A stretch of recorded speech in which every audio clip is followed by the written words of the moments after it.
It's a part of China. Adam Curry, John C. Dvorak. It's Thursday, October 11th, 2018. This is your award-winning Gitmo Nation Media Assassination episode 1076. This is No Agenda.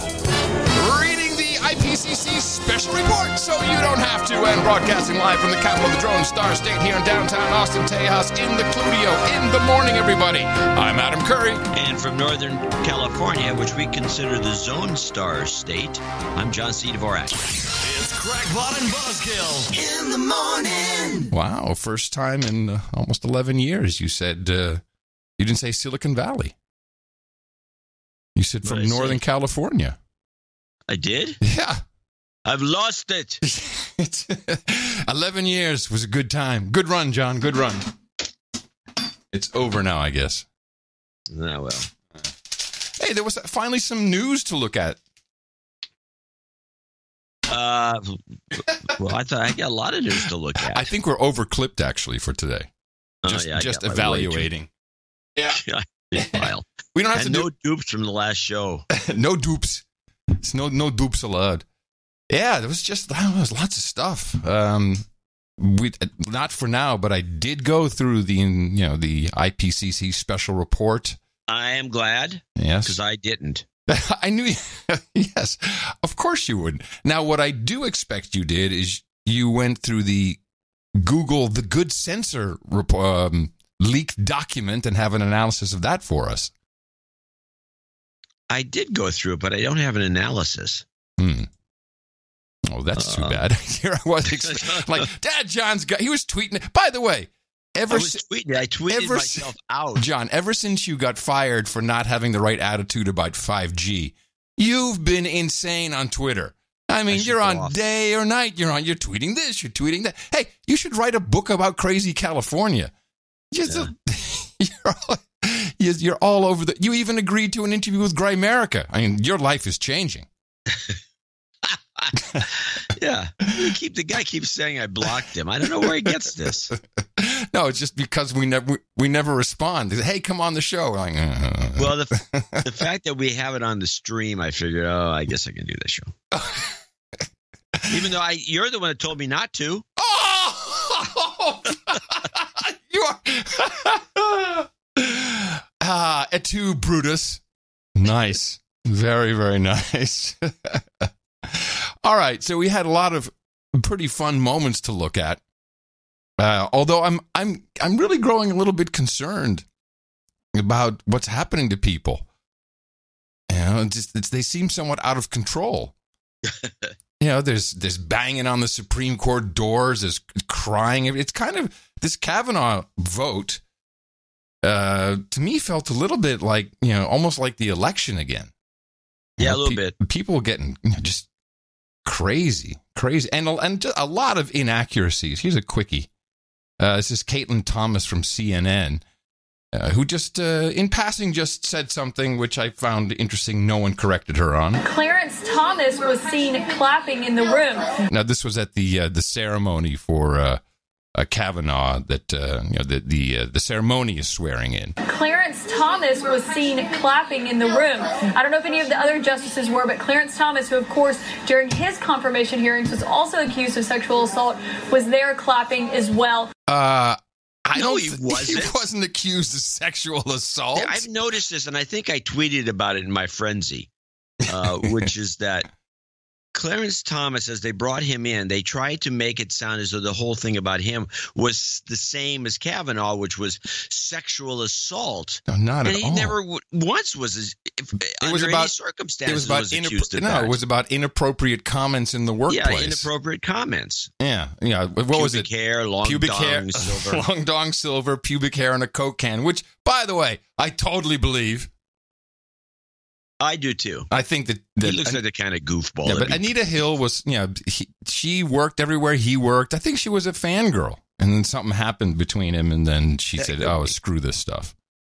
I think that's what happened. Just recollecting from back in the day. No, nobody. It wasn't sexual assault, and the fact that CNN, none of this surprises me. They're terrible news people.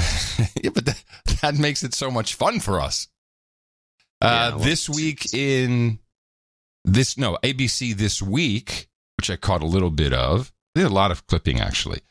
They had on a quote-unquote reporter from Vice. And I say quote-unquote reporter because it's an ad agency, so she's probably in sales. There goes the Zephyr. Oh, perfect timing. And the question of these the protesters in the halls of the Senate and outside the Supreme Court, and were any of them paid? Well, yeah. Vice News actually spent a lot of time with the protesters over this past week. We saw the president say these are professional protesters paid by George Soros, et cetera, et cetera. Who? Hey, by the way, we need a Soros thing from Fletcher. We don't have. The funny thing, do yes, we we have do. that? Fletcher, we need a Soros thing. By the way, this is the only duplicate clip we have. I have this exact same clip. Oh, really? Yeah. Okay, well, I'll because finish it's it up. such a good clip. Because this guy, the host, I think it's the same clip. It sounds like it. The host is like adamant about, they think the president's a jerk. He says everyone was paid, and she confirms that they were. Et cetera, et cetera. Who were these people? What was going on? A lot of them were normal people who were mad. Normies. We hung out with a group from Alaska who was very specifically talking to Lisa Murkowski. A lot of them were Native Americans, which also played into Lisa Murkowski's decision. They actually felt a lot of respect for her because she brought them into their office. She had a real conversation with them. And we also saw people who were organized. And that moment with Jeff Flake on the Hill, we talked to one woman who works for Ultraviolet who was paid. She helped steer people in the right ways to be able to confront senators. So there were paid. There were people who were paid by organizations like Ultraviolet to try to harness that energy in a way that would make the viral moments that we ended up seeing. Well, there you go. She admits not just were they paid, but they were paid to harness the energy to create the viral moments that we were witness to. PR. Thank you very much, Vice Girl. Yep. She said it right there. That was very revealing. The First Lady was asked on ABC about her thoughts, and of course, this is how it is portrayed, just a little snippet. I support the women, and they need to be heard. We need to support them. And, also men, not just women. Do you think men in the news that have been accused of sexual assault and sexual harassment have been treated unfairly? We need to have a really hard evidence that, that if you're accused of something, show the evidence. All right. Go Melania. Yeah, it makes nothing but sense. So the evidence. Yeah, hard evidence. So the evidence. Oh.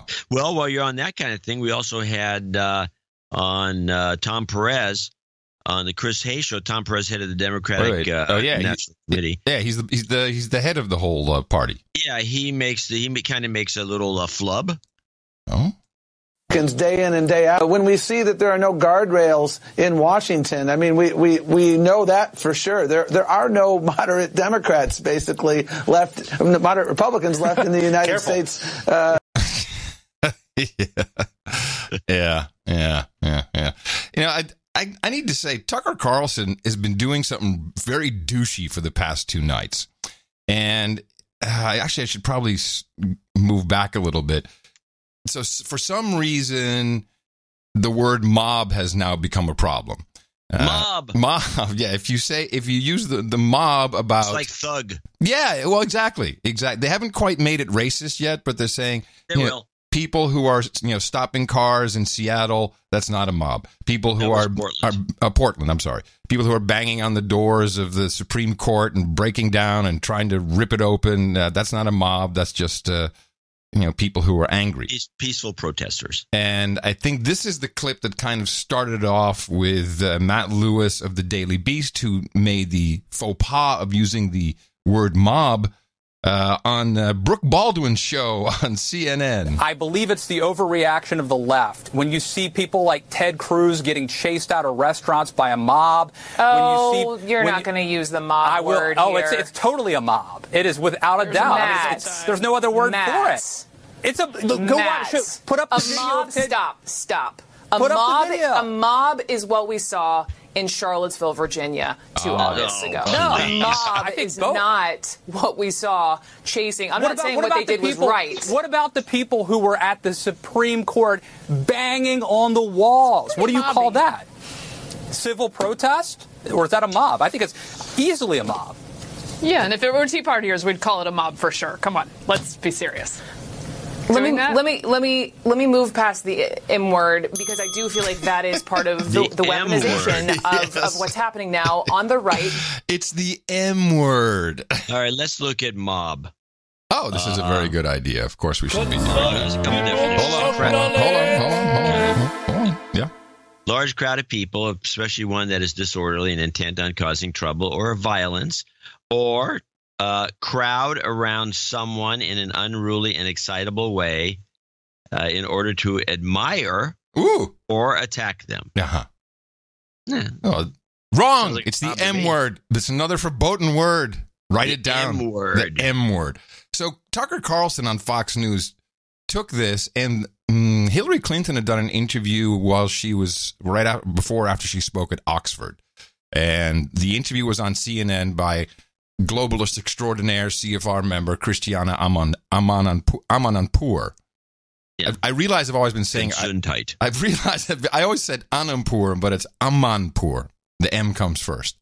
Yeah. And so this is what he did with it. Hillary Clinton is so worried, though, about how dangerous the Republican Party has become, those angry Mormon grandmothers in black bandanas you're seeing in downtown Portland, smashing windows, that she no longer considers Republicans Americans or even fully human. According to Hillary Clinton, you no longer have to be civil to Republicans. You can do whatever you want to them because they deserve it. You cannot be civil with a political party that wants to destroy what you stand for, what you care about.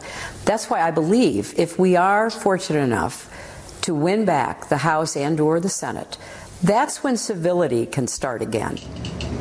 Yeah, when we win, civility can return. So there you have it, the perfect distillation. There's the most recent Democratic presidential candidate, the leader of her party by default, endorsing viciousness openly against her political opponents. See, but this is out of context. And as I've said many times, whenever something is viral, because this clip of her saying that, not with the Tucker Carlson bit, but this clip of, because that's where he gets his material from, or his producers. Is from online. It was completely viral. Everyone's playing this. Oh, she's approving. Go mess up some Republicans. But really, in context of what came next, or the entire interview, which actually I pulled a couple other clips from because I thought she said some really egregious stuff in the interview. This was not it. This is just her way of saying you've got to vote. And here's how she kind of wrapped it around. Here we go.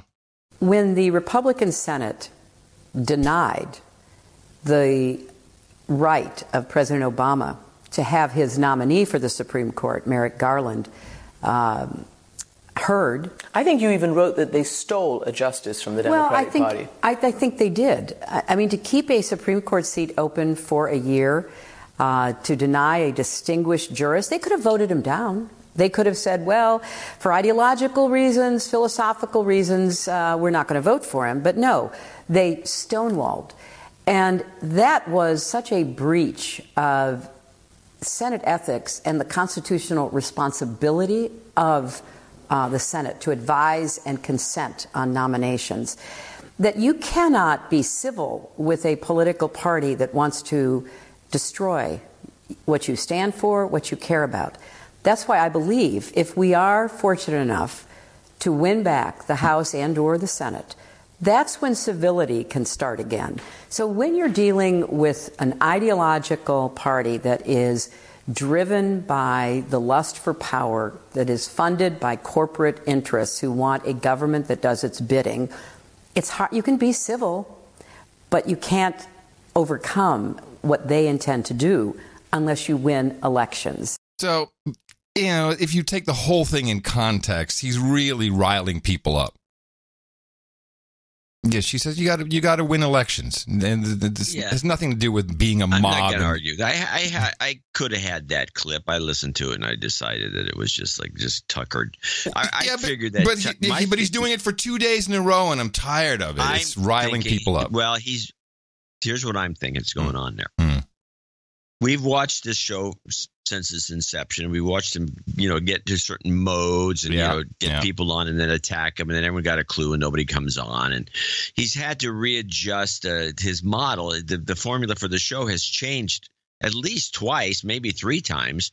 And this is another attempt at changing it again to get something that works, that doesn't end up making him be by himself or people not come on the show.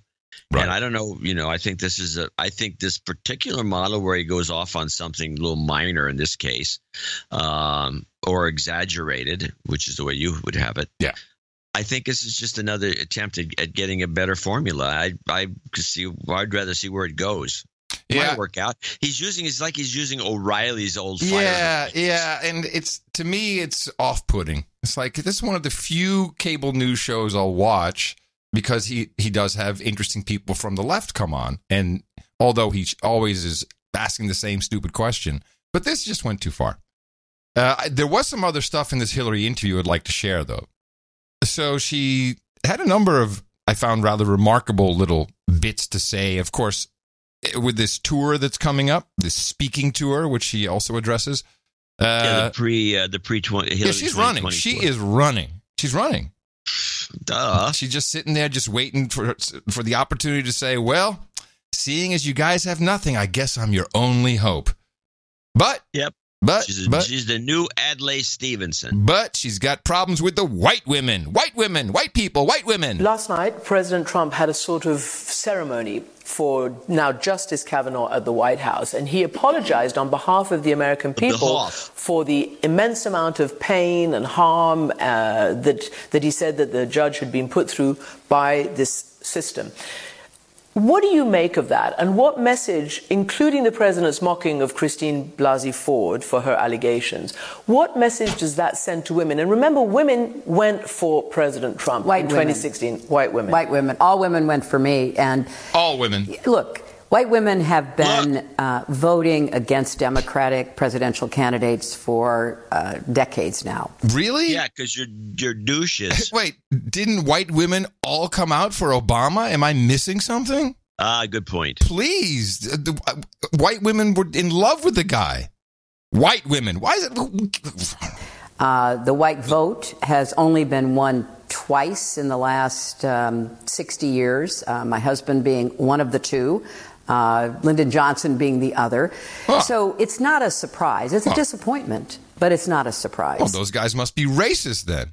So why is it disappointing that whites don't vote for your white husband? I mean, whatever she's saying, she sounds racist.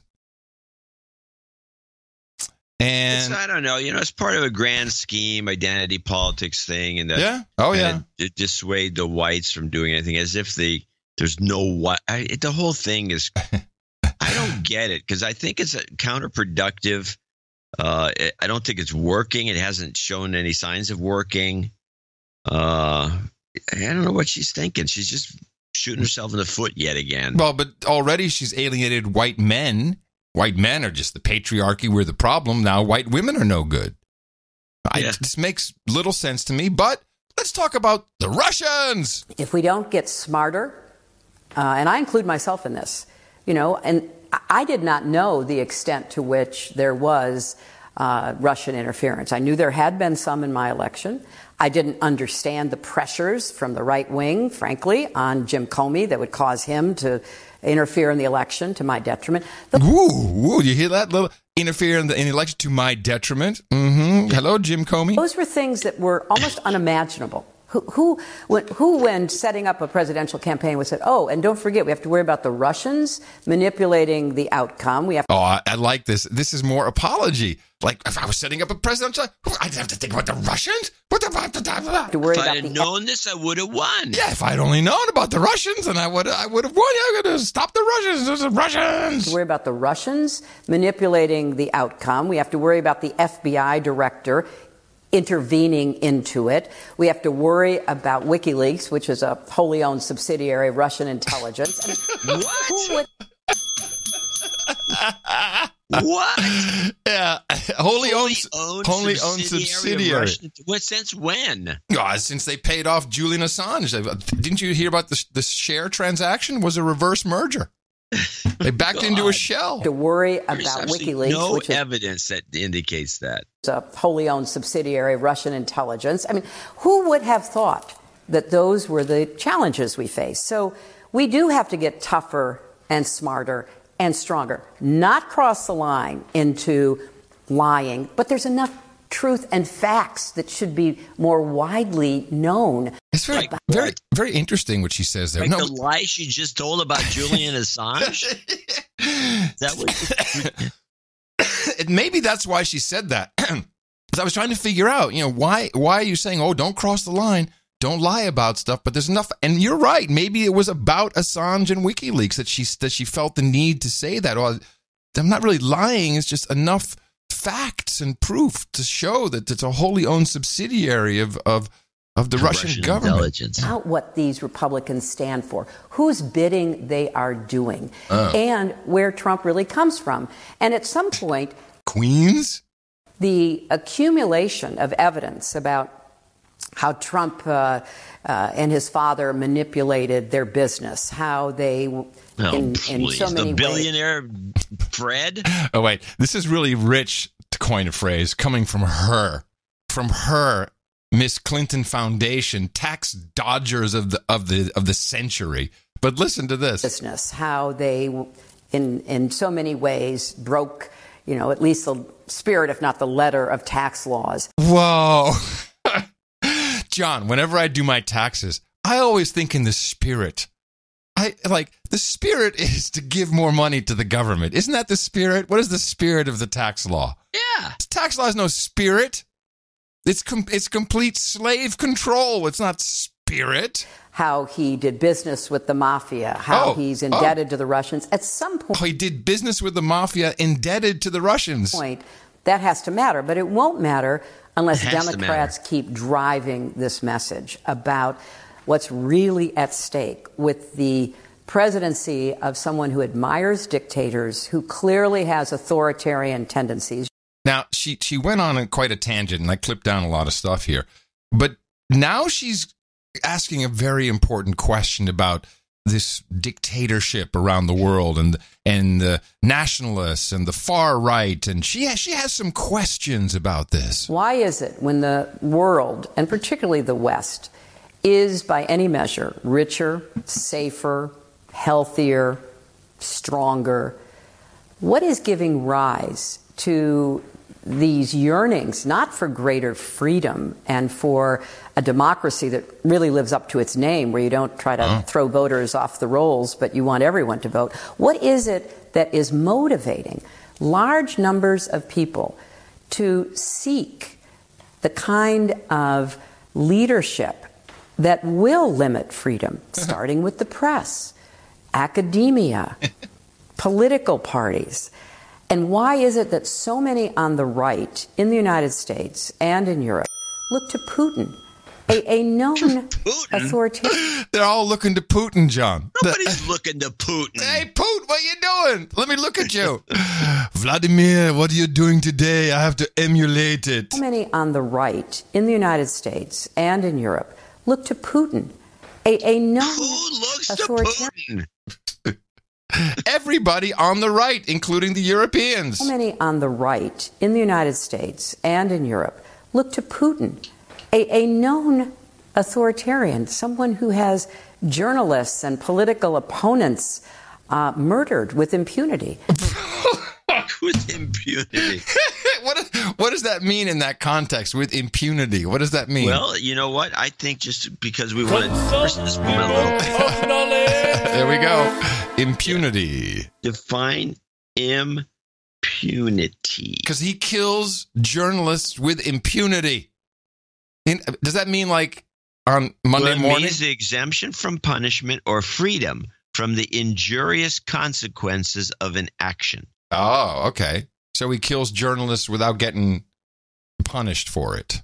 Yeah, he doesn't get punished, although he has to take a lot of grief from her, or that's kind of punishment.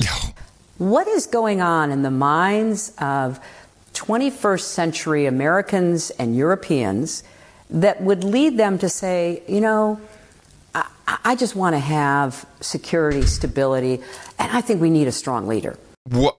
Well, hold on a second. Is that a bad thing? I'm asking you a question.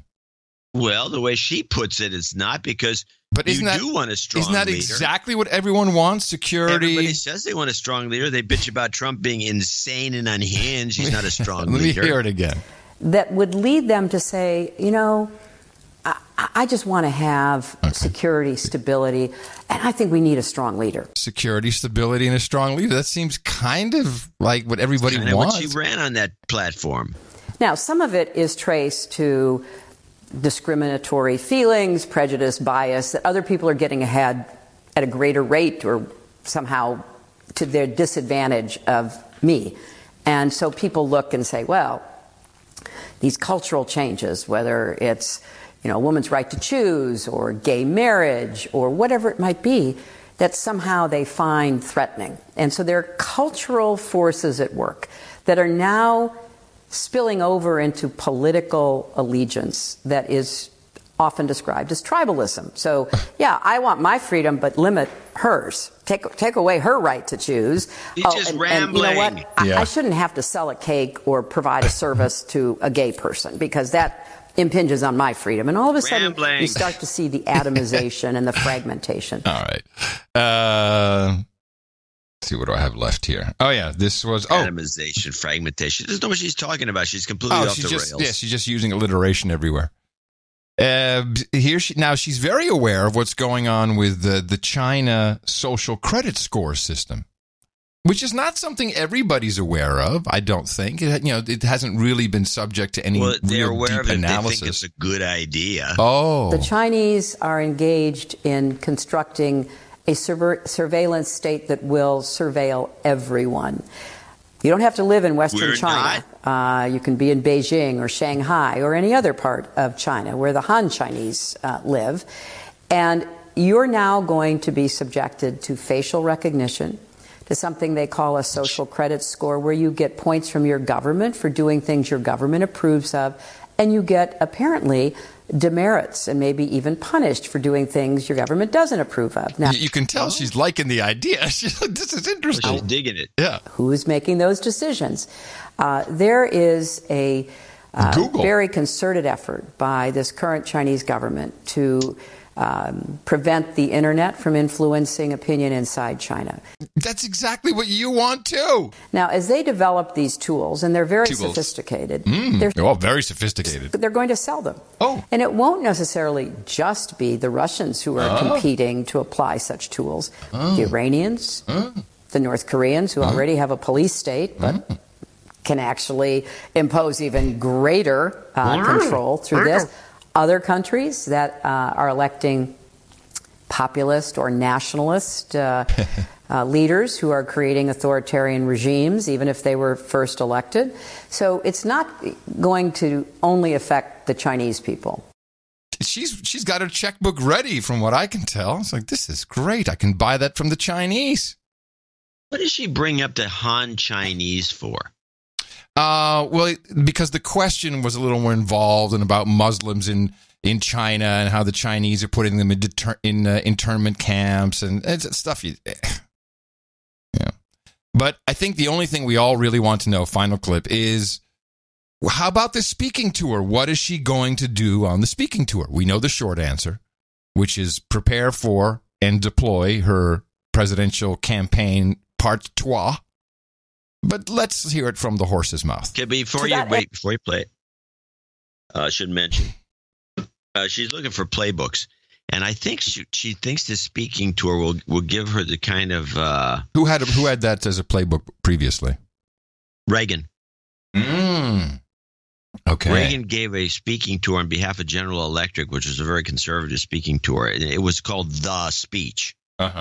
And the speech was used as a model for his later speeches. Then he developed the speech over a number. But I think he did hundreds of lectures, hundreds of tours. He was floating all over the place. And the idea was to test the waters for his kind of conservative thinking. Interesting. And I think that's the playbook. Okay. To that end, it appears that you and your husband, President Clinton, are going to go on a big 13 citywide speaking engagement around the United States, just being announced. What is it that you plan to say? What are you going to talk about? Well, we were asked to do this. Sure. Apparently, there's some appetite for it. But it's going to be both personal, which is something people are very interested in. Do you think that people will heckle her when she does this? No, they won't allow it. Yeah, but you can buy a ticket. You can just buy a ticket like everybody else if you have the money. I think the lowest ticket on the tour is paid for. They're just going to do it to make money. Oh yeah, the lowest ticket is $75, and the highest I think is $700. Well, I would like to see him heckled, although it's less likely because it's not the heckling type of people that are against her. No, you get kicked out, but it'll make for some great viral moments. It probably wouldn't make for any videos. It probably, who knows? Whatever the case, I think there's another problem with this speaking tour that's going to. Do you want to hear the rest of the tour? What it's about? Yeah, I do, but I want to mention this too, which is that how does she speak with Bill? Bill is the great speaker. He'll just hog the mic. Well, she does this. She brings this up in. Well, listen to it. Obviously, I'll talk about my grandchildren. But I think from my perspective, it will be also answering questions about what's happening in our country and the world. Both Bill and I are deeply concerned. Earlier in the interview, you quoted what Rahm Emanuel said about Bill. And, Bill had to be incredibly strong. First to get elected, then to get reelected, and to survive. And it was not easy by any means, obviously. But he really believes that Democrats have to be tougher and have to stand up to the bullying and the intimidation. What? By the way, I think if and when she runs, I'm pretty sure she will, they do this speaking tour, and I presume they'll time it pretty close towards an announcement. She can still pull off the old Kill Bill trick just before the election. Well, it'll be his swan song, the problem with the last time around, we have this theory on the show, and people, we haven't been called out on it for being gruesome or ghoulish, but we could have been. We had predicted that Bill would have been somehow something would have happened to him before the election. No, remember the full theory is he would die of a heart attack, but it would be in the saddle with a couple of hookers. Well, that's not the full theory. That's a funny version of what you'd think is funny. It was your funny. Probably was, but I wasn't serious. But getting him killed so you could have draw a lot of attention to how his balance the budget and all this stuff, and to get Hillary elected. Yeah. That was going to be done if she was losing the election, but there was never any indication that she was going to lose. She was going to win right until the last day, so she never got to pull this stunt. Well, it could be used as a precursor now. I'm just thinking it just struck me. So I think he'll have things to say about. Stop. You can't do it too. I don't want to say this. This is the same debate we had before. The timing is everything. Yes. You can't do it too soon. No. But that all depends on the tour. I don't have the dates of the tour. And by the way, this tour, it maybe could happen during the tour because it's going to be apparent that you can't tour around with Bill. You just look like his sidekick. Bill, but also Bill is speaking pretty slow these days. Yeah, but he gets all jacked up in front of an audience. He can move. I've seen these guys. I went to, not to go too far off base, but I got to watch Arnold Toynbee give a speech once. Who's that? And I later tracked him down so I could get him to autograph a book. Who is Arnold Toynbee? Arnold Toynbee is one of the greatest historians ever. Oh. And he was in his 80s or something when he gave this speech. He gives this rousing speech about, world change and everything else. And then when you go to meet him, the guy's walking dead. So some guys are pretty good at jacking themselves up in front of an audience. Yeah, some guys are like Weinstein. Oh, no. I'm sorry, jacking up. Up to the bullying and the intimidation. So I think he'll have things to say about his own experience and how it applies here. It was hot. I will certainly have a lot to say about what's going on in the world today based on not only my Secretary of State years, but my travel. And my book, What Happened, which came out in paperback, which has an afterword where I talk about these threats to democracy. I don't want it to be too serious because I think a lot of people will be coming just to see us, to show their support. No, support for what? Support for... Get on the mailing list.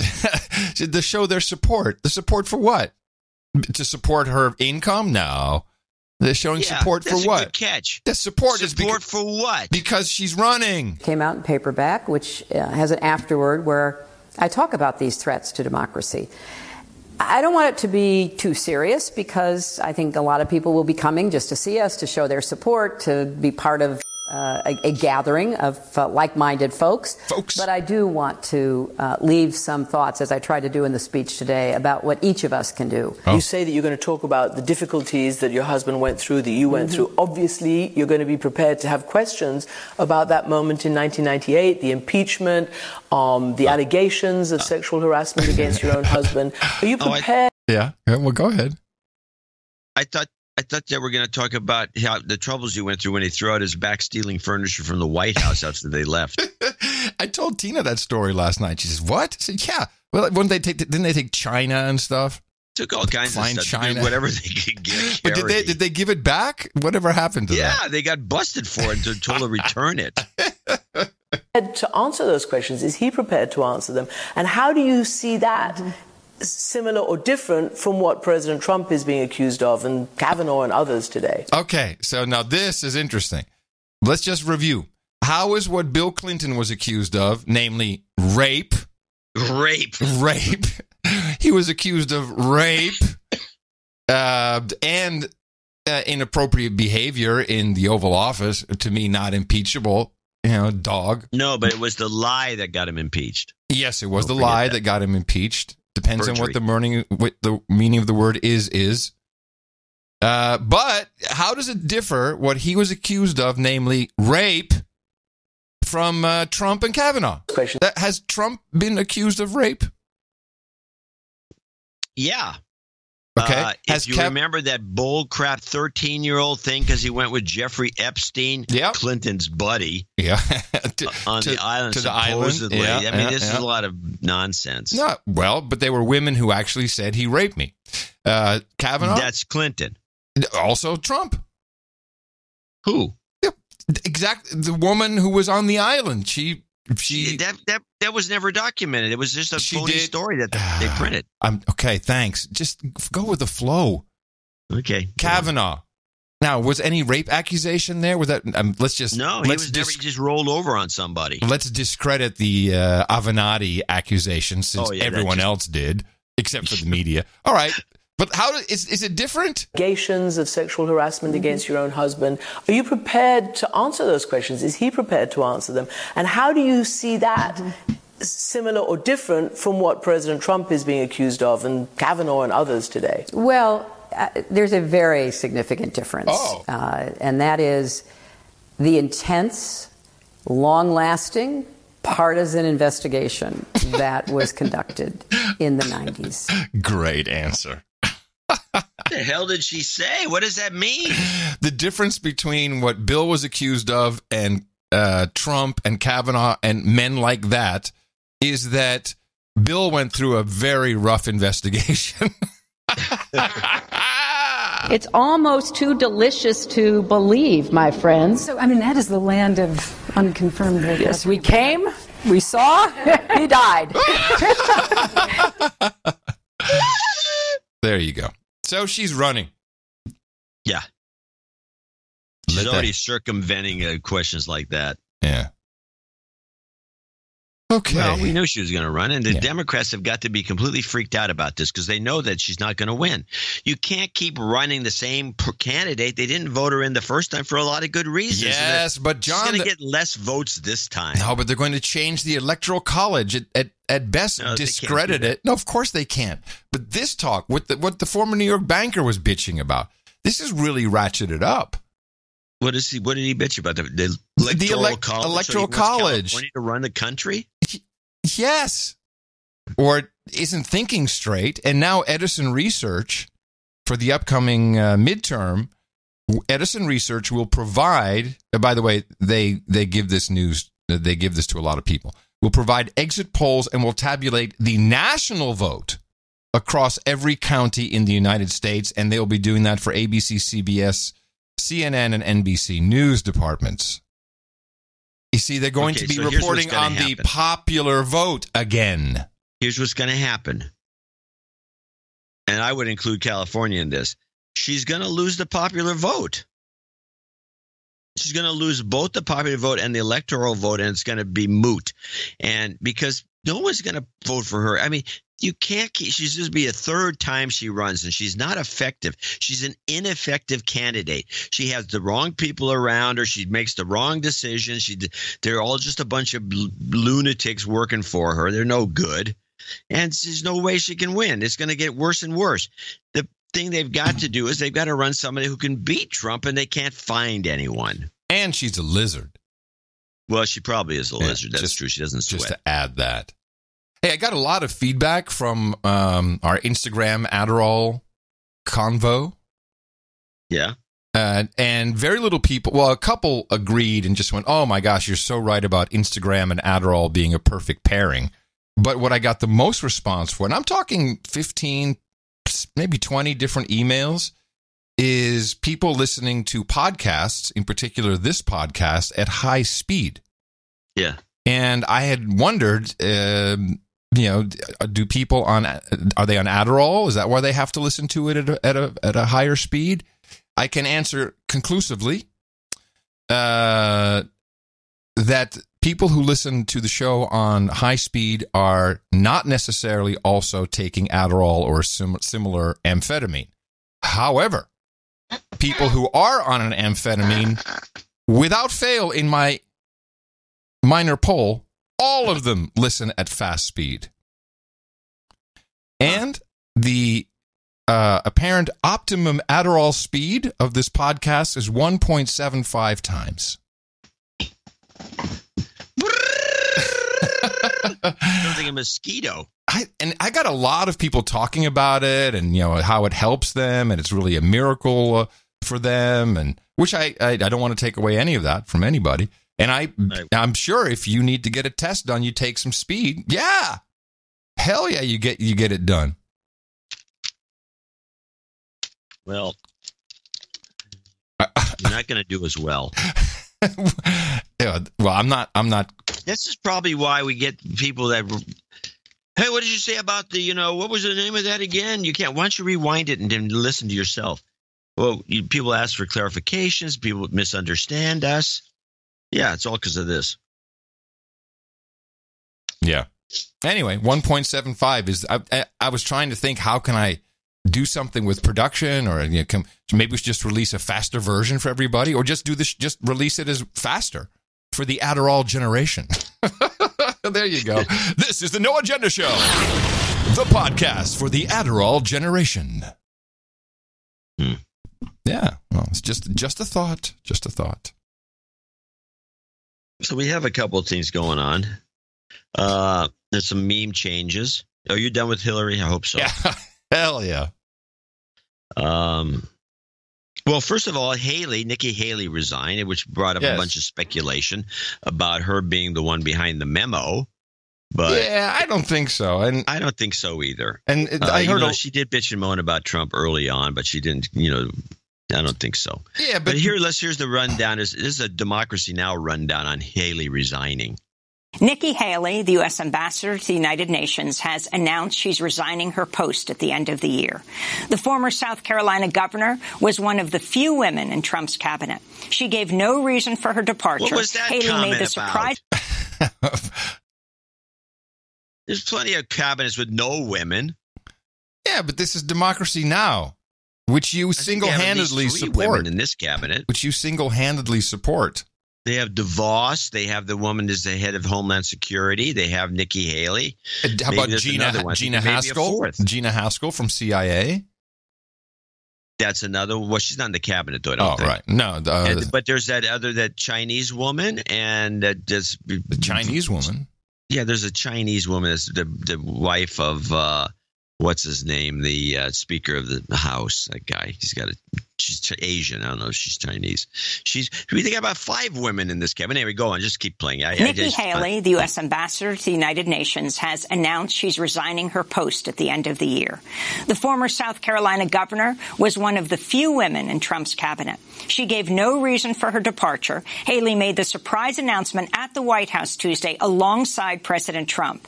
During her remarks, she praised the president for pulling out of the Iran nuclear deal and for being a close ally to Israel. But I'm most excited. Look at the 2 years. Look at what has happened in 2 years with the United States on foreign policy. Now the United States is respected. Countries may not like what we do, but they respect what we do. They know that if we say we're going to do something, we follow it through. And the president proved that, whether it was with the chemical weapons in Syria, whether it's with NATO, saying that other countries have to pay their share. I mean, whether it's the trade deals, which have been amazing, they get that the president means business and they follow through with that. But then if you look at just these 2 years at the UN, we've cut $1.3 billion in the UN's budget. We've made it stronger. We've made it more efficient. South Sudan, we got an arms embargo, which was a long time coming. 3 North Korean sanctions packages, which were the largest in a generation, done in a way that we could really work towards denuclearizing North Korea. The Iran deal, bringing attention to the world that every country needs to understand you can't overlook all of the bad things they're doing. You have to see them for the threat that they are. I think you look at the anti-Israel bias and the strength and courage that the president showed in moving the embassy and showing the rest of the world we will put our embassy where we want to put our embassy. During Nikki Haley's time as U.S. ambassador to the United Nations, the United States withdrew from the Paris Climate Accord, the UN Human Rights Council, the Iran nuclear deal, UNRWA, the UN agency that provides humanitarian aid to Palestinians, and UNESCO, the UN Educational and Cultural Agency. The Trump administration also threatened to sanction judges on the International Criminal Court if it went after Israel or the United States for war crimes. And the U.S. refused to sign the Global Compact on Migration, a set of non-binding rules for safe, orderly, and regular migration. While Nikki Haley did not say why she was resigning, she dismissed speculation she'll be running for president in 2020. Yeah. I don't see what the big deal is. A little couple of stabs at the end. Yeah, it was all globalist crap. Lionel had a funny bit on her. Lionel from RT. I haven't heard him for a while. Nikki Haley always gave me the impression, whenever I heard her, she sounded like the assistant principal reading the lunch menu on the speaker. You know, in the morning, I'm going to read this paper, and I don't know what it means. I'm just going to read it. Good morning, school. Today we have fish sticks and tater tots. I think he nailed that one. That's good. I'll give you that one. Give you a borderline clip for that, actually. Oh, thank you. I don't really deserve it. It's one of our producers made that. So they had somebody come, well, it's because, Haley hates Trump. And after the Kavanaugh thing, she quit. But it turns out that she actually told Trump 6 months ago that she was going to quit. That's what I heard, too. Yeah, so that's bull crap. So here's who's taking over. It looks like it's going to be Dina Powell. That's the best estimate everyone has. And they keep running her out there. It's kind of a flyer. All of a sudden, I never heard of this woman. Now she's in the news every which way. Donald Trump also said one possible candidate is Dina Powell, an Egyptian-born Goldman Sachs executive and Trump's former deputy national security advisor. Powell said to be close to the president, as well as his daughter Ivanka and her husband Jared Kushner.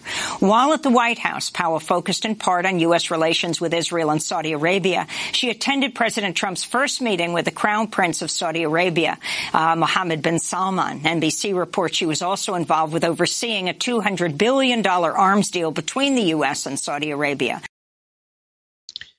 So she looks like a shoo-in because she's a sales girl. Yeah, from the Goldmans. From the Goldmans. Yeah. Well, that's what it is, right? It's a sales job. That's exactly what it is. Yeah, of course it is. Most of these jobs are sales jobs. The way we do, we're a company of businessmen. One of our producers was saying and trying to get in an argument, which I don't do. Said, no, this was a deal with the Republicans to push Kavanaugh through only if Haley resigned. What? Yeah, to me that sounded like a pretty bad deal. Supreme Court justice for getting rid of the almost ceremonial role of a sales job. Yeah. I mean, there's plenty of salespeople. Who comes up with this stuff? Oh, one of our producers. And he was like, I can't wait to hear what you guys talk about. I was like, nah, I don't think it doesn't make any sense. Let's try to keep it within the realm of possibility. Yeah. But it does bring us to the Khashoggi thing. Khashoggi. Now, Khashoggi is a very famous name.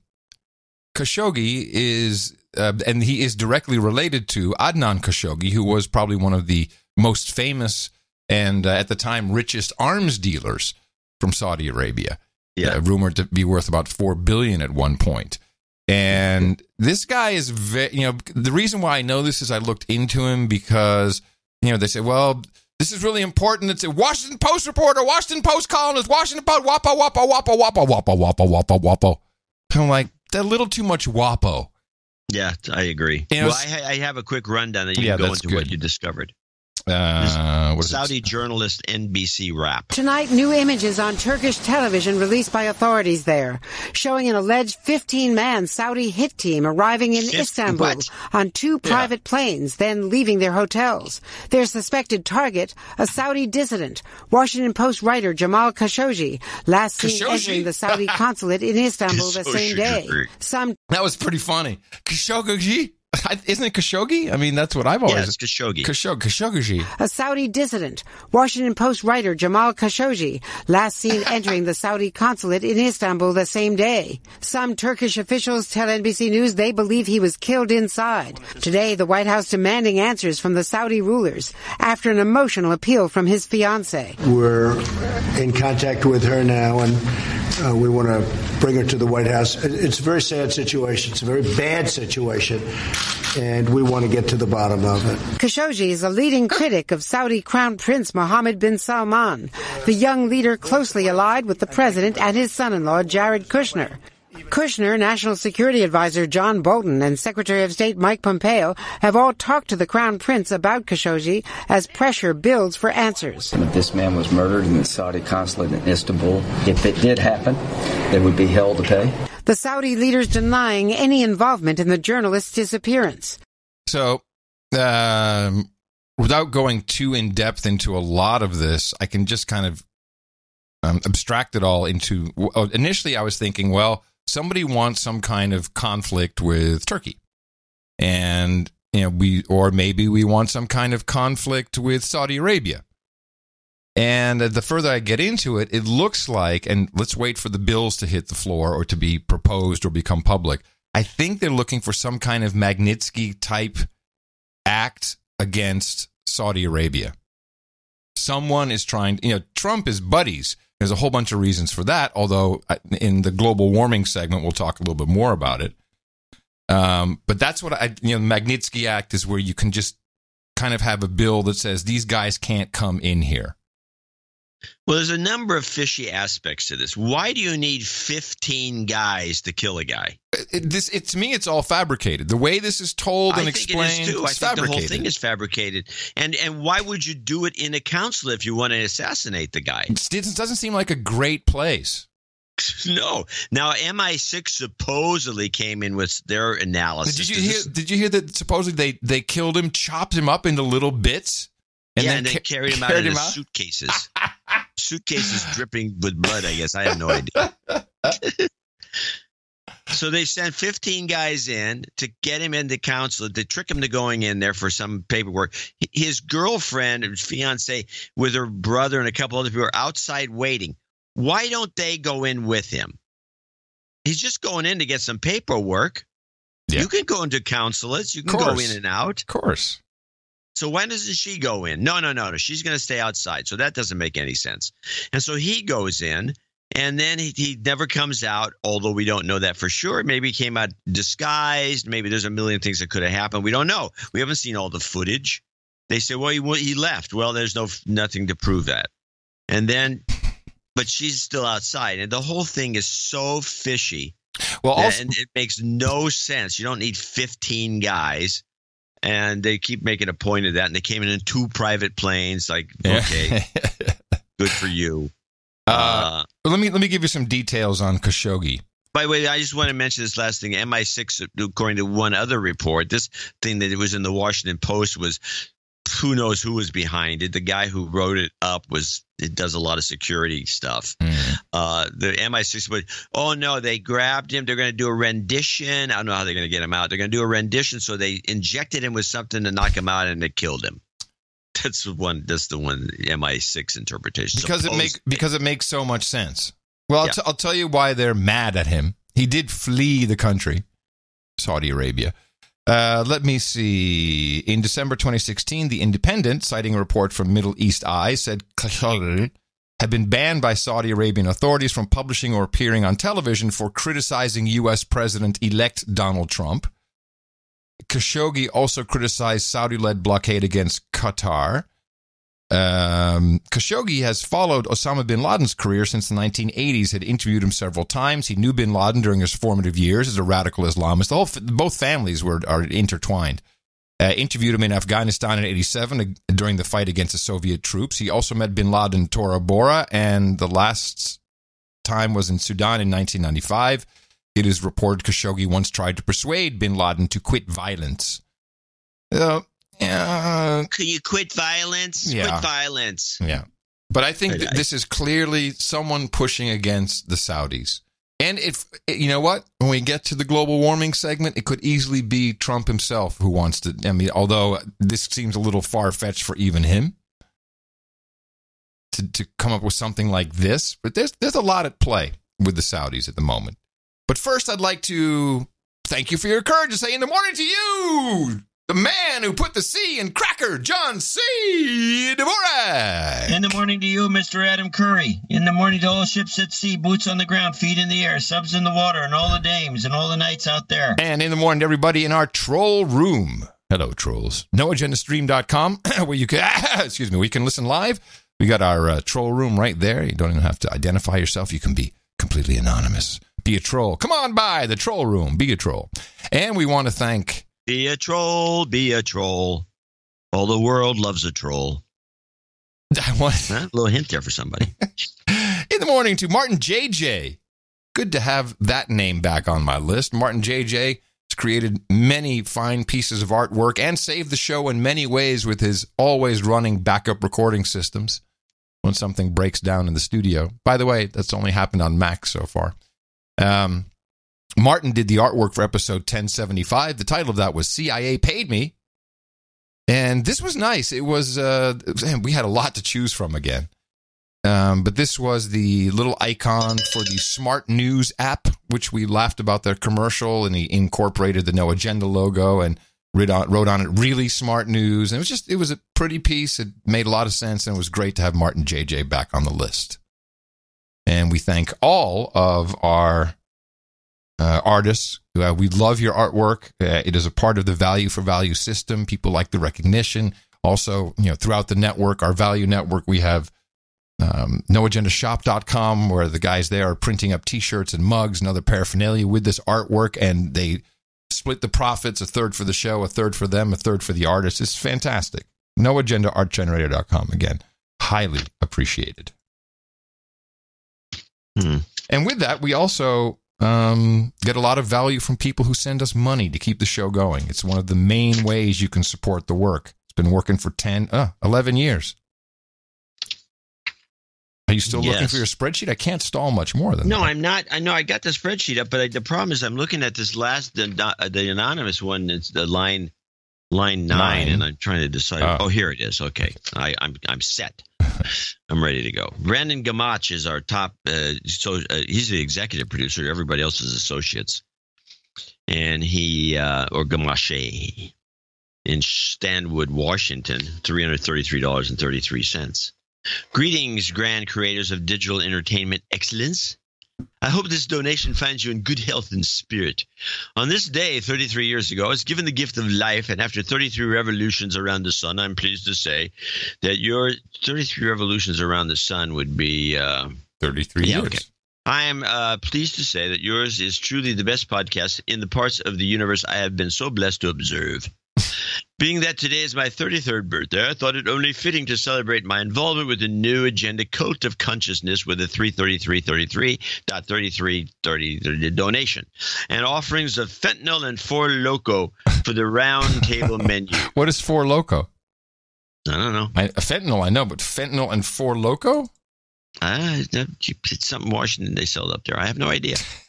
It's something they sell up there. I've never heard of Four Loko. Do you get that with your fentanyl? Is that typical? Or I don't know. It doesn't sound healthy. I'd like to give a shout out to my smoking hot girlfriend, Sky, who makes these arduous trips around the sun worthwhile. I want to thank you, John and Adam, for the hard work that you do, as well as the entire No Agenda community for everything they contribute, even all the douchebags. No karma necessary, but I think a 33 is the magic number. Jingle would be a nice bow to top this gift. Cheers. Nice way to celebrate your birthday. Thank you. You're also on the list for the segment. And the Four Loko is caffeine and malt liquor. Thanks, Troll Room. 33, that's a magic number. It's the magic number. You've got karma. John Boland in Brockport, New York, $250. And he says, thanks for meeting me for a great meal. Well, you're welcome. Was that to me or to you? Oh, I don't know. It must be, I don't remember meeting him for a meal. I don't remember. I don't know either. Maybe it was the guy sitting at the table next to you. Okay. He needs a don't eat me 2 to the head scream. Karma for Tina and her family. He must have met with you. Hold on. Oh, this is John. Yeah, he's been trying to meet with me. He's in Austin for a conference, and it's just, we've had a kind of with Tina's sister, we've had a lot of it's not been a meeting kind of week. So, okay. So I haven't, but he's, I think he leaves today. So I apologize. Well, thank you very much. We appreciate the support of the show. Don't eat me, Hillary Clinton. You've got karma.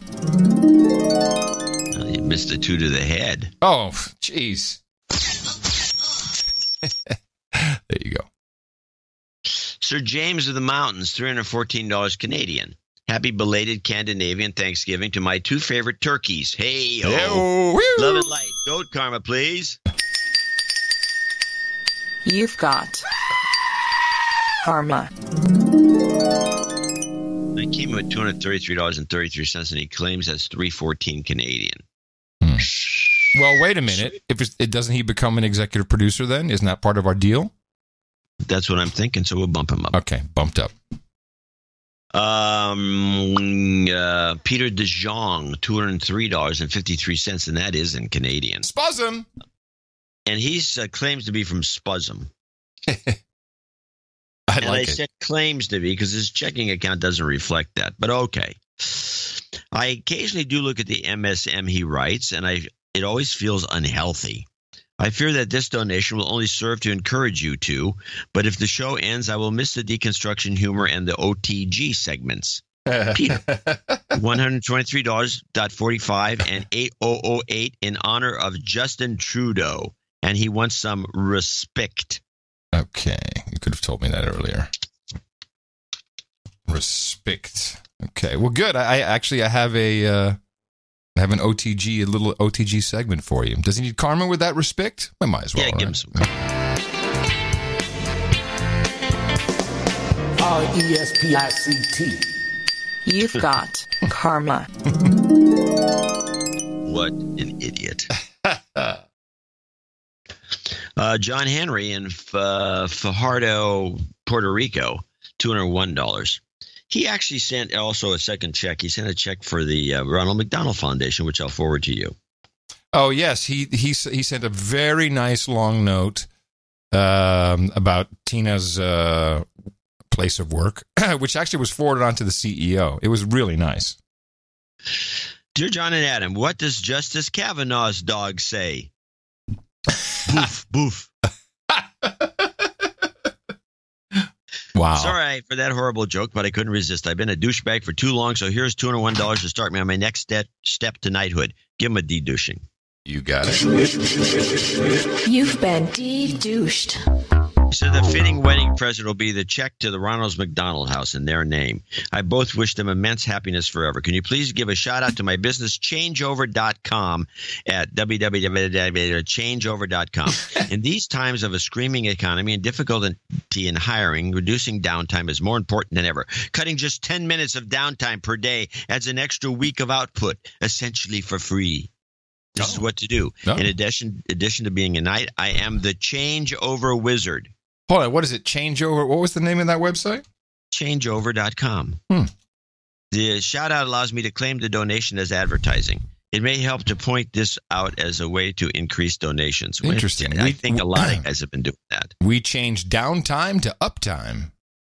A couple weeks ago, you mentioned the Amazon was banning books like Bang Estonia as unsuitable. Yeah. The story of O. It's been called the most pornographic novel ever written and deals heavily with physical, sexual, and mental about women as a good thing. I don't know. So why is that book still deemed suitable for listing on Amazon? Oh, the story anyway, about... congrats to Amazon, to Tina and Adam and keep up the good work. Thank you very much. He hopes to be listening in 2050. Me too. Don't know what you'll be listening to, but I hope you're still listening. Sir John Zika is his name, he says, to you. Ah, yes. All right, onward to Jim Van Beveren. Jim Van Beveren. And he wrote a handwritten note. He came in with $201 also. And he has, he's from Concord, California. He has a handwritten note. And it's very long. It's 6 pages. I'm only going to read some of it. I'll just read the beginning. John and Adam, I'm writing this letter in the observation car of the California Zephyr. Headed east to Chicago, then on to Boston. As I sit and write, I am surrounded by many wonderful, friendly Amish traveling companions. Adam, talk about OTG. These people have mastered the art. 4 days to cross the continent, I wanted to get a feel for my country. The whole country, not just the coasts. It's big. America's big and empty. By Bay Area standards, for sure. Overpopulated, posh, yet another myth. These people I've met on the train have been great. A cross-section of real America with a few Europeans for variety. Amtrak dining cars have tables that seat 4 bench seat style, so a couple of traveling across country will have new dining companions and varied conversations with every meal. This helps transition or transform the trip across the country into a journey. A land voyage on wheels of steel. I know John would want at least a passing comment on the Amtrak dining experience. What can I say? Amtrak, with a limited menu, serves passable plastic cutlery cuisine. The wait staff is, however, pleasant and made the meals enjoyable. Enough of that. On to business. This is my first donation. You give him a de-douching. Okay. You've been de-douched. I cannot stand being a freeloader. I could not stand being a freeloader any longer. How can one listen to the so entertaining donation segment and not donate? The hypocritical burden had become unbearable. Now, as a contributing member of the NA Club, I'd like to throw my 2 cents in on the Dimension A, Dimension B dilemma. And he goes on with the exposition, and he says, he finally summarizes, the true split, he says the split's bullcrap, but the true split, the fundamental dichotomy is globalist versus nationalist. The fundamental tenet and cherished belief of each side being, for the globalists, equality, a justice for all, for the nationalists, independence and self-reliance. Does he really talk like that all the time? I believe that's what he talks. I believe he don't. I see, as a writer, I can pick up the voice. Ah, yes. This is one of your many talents. This is true. Yes, I can pick up the voice in the writing, and then I can kind of express it as best I can. I'm not great at it, but I think I come closer than most people. Anyway, he goes on, and it's a very entertaining letter, and I appreciate all it. Handwritten. Yes, all handwritten with a pencil. Oh, wow. Except once his pencil broke and he used an ink pen for one of the pages. I'm going to give him a karma. Does he request anything specific? Well, let me look. You go to page 10. Here it is. He wants a little girl, yay, and a listen to that train. Oh, that's interesting because he's a foamer, obviously. So I already had that all queued up for him. So. Yay! Oh my God! Oh, that's the goat foamer. Sorry. Listen to that goat! Sorry. Wrong foamer. Yeah, that was the wrong foamer. I'm sorry. Here's the foamer we want. Oh my God! Woo! Listen to that horn! You've got there we go. karma. I'll keep that letter. It's a good one. Onward. Stephen Chanel, I think Chanel. Schnuella. Bentonville, Tennessee. Stephen Schnuell. I'm Stephen back again because I don't trust Schnuell. that my fellow Team We Eatin' teammates will follow through and donate. If they don't, please double up on the douchebag call out.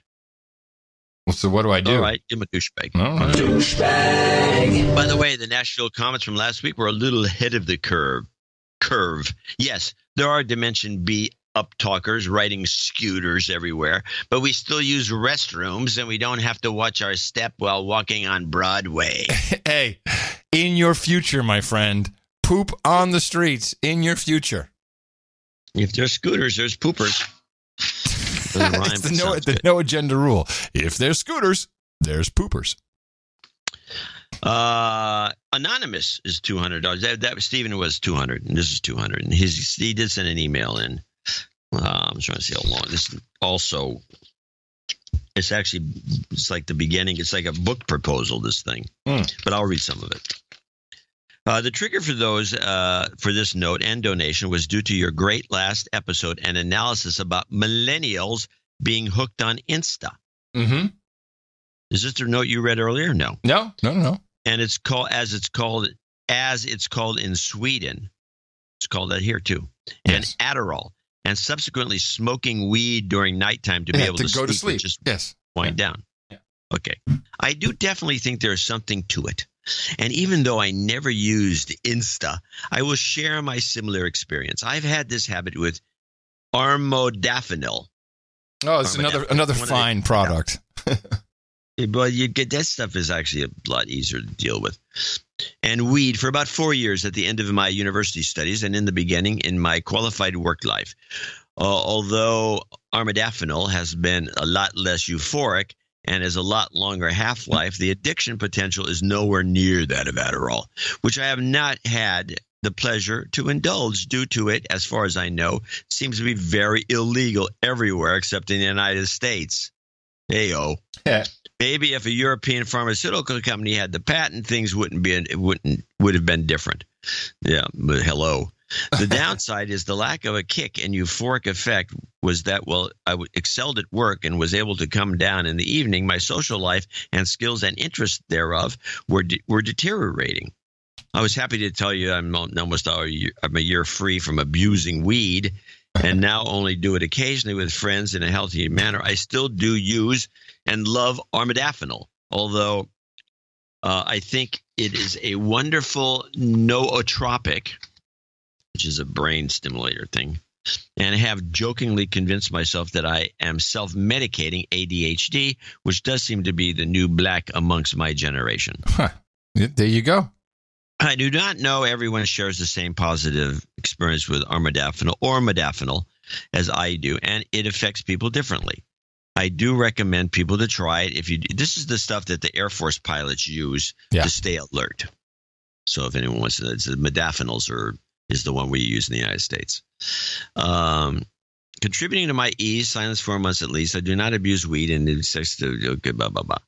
I've appreciated your increased reporting of Sweden in recent shows, and even though I felt the need to get out to escape the social and cultural climate that ensured economical decline in my home country, I still do love some parts of it and hope it all ends in the best possible way.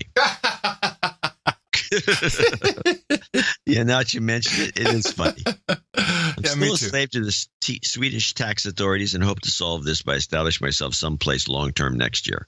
I'd like a call out to my brother Oscar and friend Max as douchebags. I also like some delayed fuck cancer for Max. Jeez, he calls him a douchebag, and then he wants some delayed fuck cancer karma. And realize his donation will tip me over the night. And, I don't think we have him on the knighthood thing. Oh, wait. He's a knight? I said this donation will tip me over to knighthood, and I would like to be knighted as Sir Autonomous. Okay, hold on a second. Antonymus of Svealand. Yeah, hold on. I got to put this now. This is problematic. Oh, no, I got it in there. He's on the list. I would have normally. I didn't read the whole note. He's on the list. Somehow Eric got him on the list. Good. Eric got him on the list? He's on the list. Oh, I think I sent Eric this note just to read. But he's not with the +1. It's a +1. Last but not least, I've been thinking about how I should celebrate sending my first invoice to a client. I am currently thinking about treating myself with either an Oakland A's cap, as I regret I left mine in Sweden, Intel NUC to play with and maybe build a travel server router, or 2 Thai bar girls. We have a winner. Yeah, I think so. I think the bar girls are probably a better bet. That's the way to go, my friend. I could go on longer, but you get the point. I found it worthwhile. I hope you found this a worthwhile read. He's got the accounting in here, and then I don't see any requests. So just give him a karma, and it will be done. Oh, and he wants an F cancer karma. F cancer karma, right. Sorry. Okay. That's what he Yes, happy to do that. Fucking cancer. You've got karma. And we want to thank all these folks for being our executive and associate executive producers for show 1076. Yes, titles that are completely valid anywhere that titles are recognized. Certainly these types of credits, executive producer, associate executive producer of episode 1076 of the No Agenda Show. And thank you very much. Really appreciate that, everybody. Also for the notes. It's I learn a lot from this segment. Hear that? People who skip it? Oh, wait. And by the way, do people who are on Adderall and listen at 1.75 speed still skip the donation segment? I don't know that they're paying attention to anything. Remember, we have another show coming up on Sunday. Please go and support us at Dvorak.org/NA. And it is National Hispanic Heritage Month on NFL. Our formula is this. We go out, we hit people in the mouth. Order. Shut up, slave. Yay! Shut up, slave. Should have said ESPN. ESPN. I don't play clips from Scott Adams' Periscope because he tends to have it's about a 45-minute ramble, and they're hard to get anything concise out of there. But he does come up with some good stuff once in a while. This particular one, I think you should promote it a little more.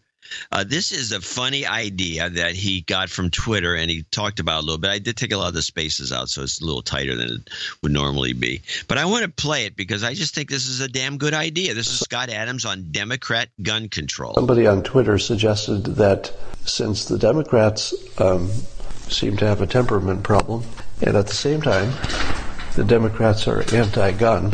All right, so put these two together. The Democrats are anti-gun. And they also seem to have a temperament problem because they're rioting and they're doing the cathartic theater thing. So somebody suggested that we pass a law that Democrats can't own guns. Now, the first time you hear that idea, passing a law that says Democrats can't own guns, the first time you hear that, you say to yourself, well, that's a ridiculous, just joke idea. But here's what's so funny about it. If you're a Democrat, don't you believe that some gun control is better than none, right? So if you were to say to a Democrat, let's just be completely rational here, Republicans will never give up their guns, but you Democrats believe, that more guns is worse and more people with guns is worse. So why don't we start somewhere where we can all agree? Let's just start where we all agree. We all agree that if you're a registered Democrat, you shouldn't have a gun. Now, would Democrats disagree with gun control for Democrats? It's an interesting argument, isn't it? Because on one hand, it's ridiculous on its surface because you don't make laws that only affect some people who have, voluntarily signed up to be in a party. You don't do that. But on the other hand, it's what they want. Huh? I'm all in. Nah, it's funny, but I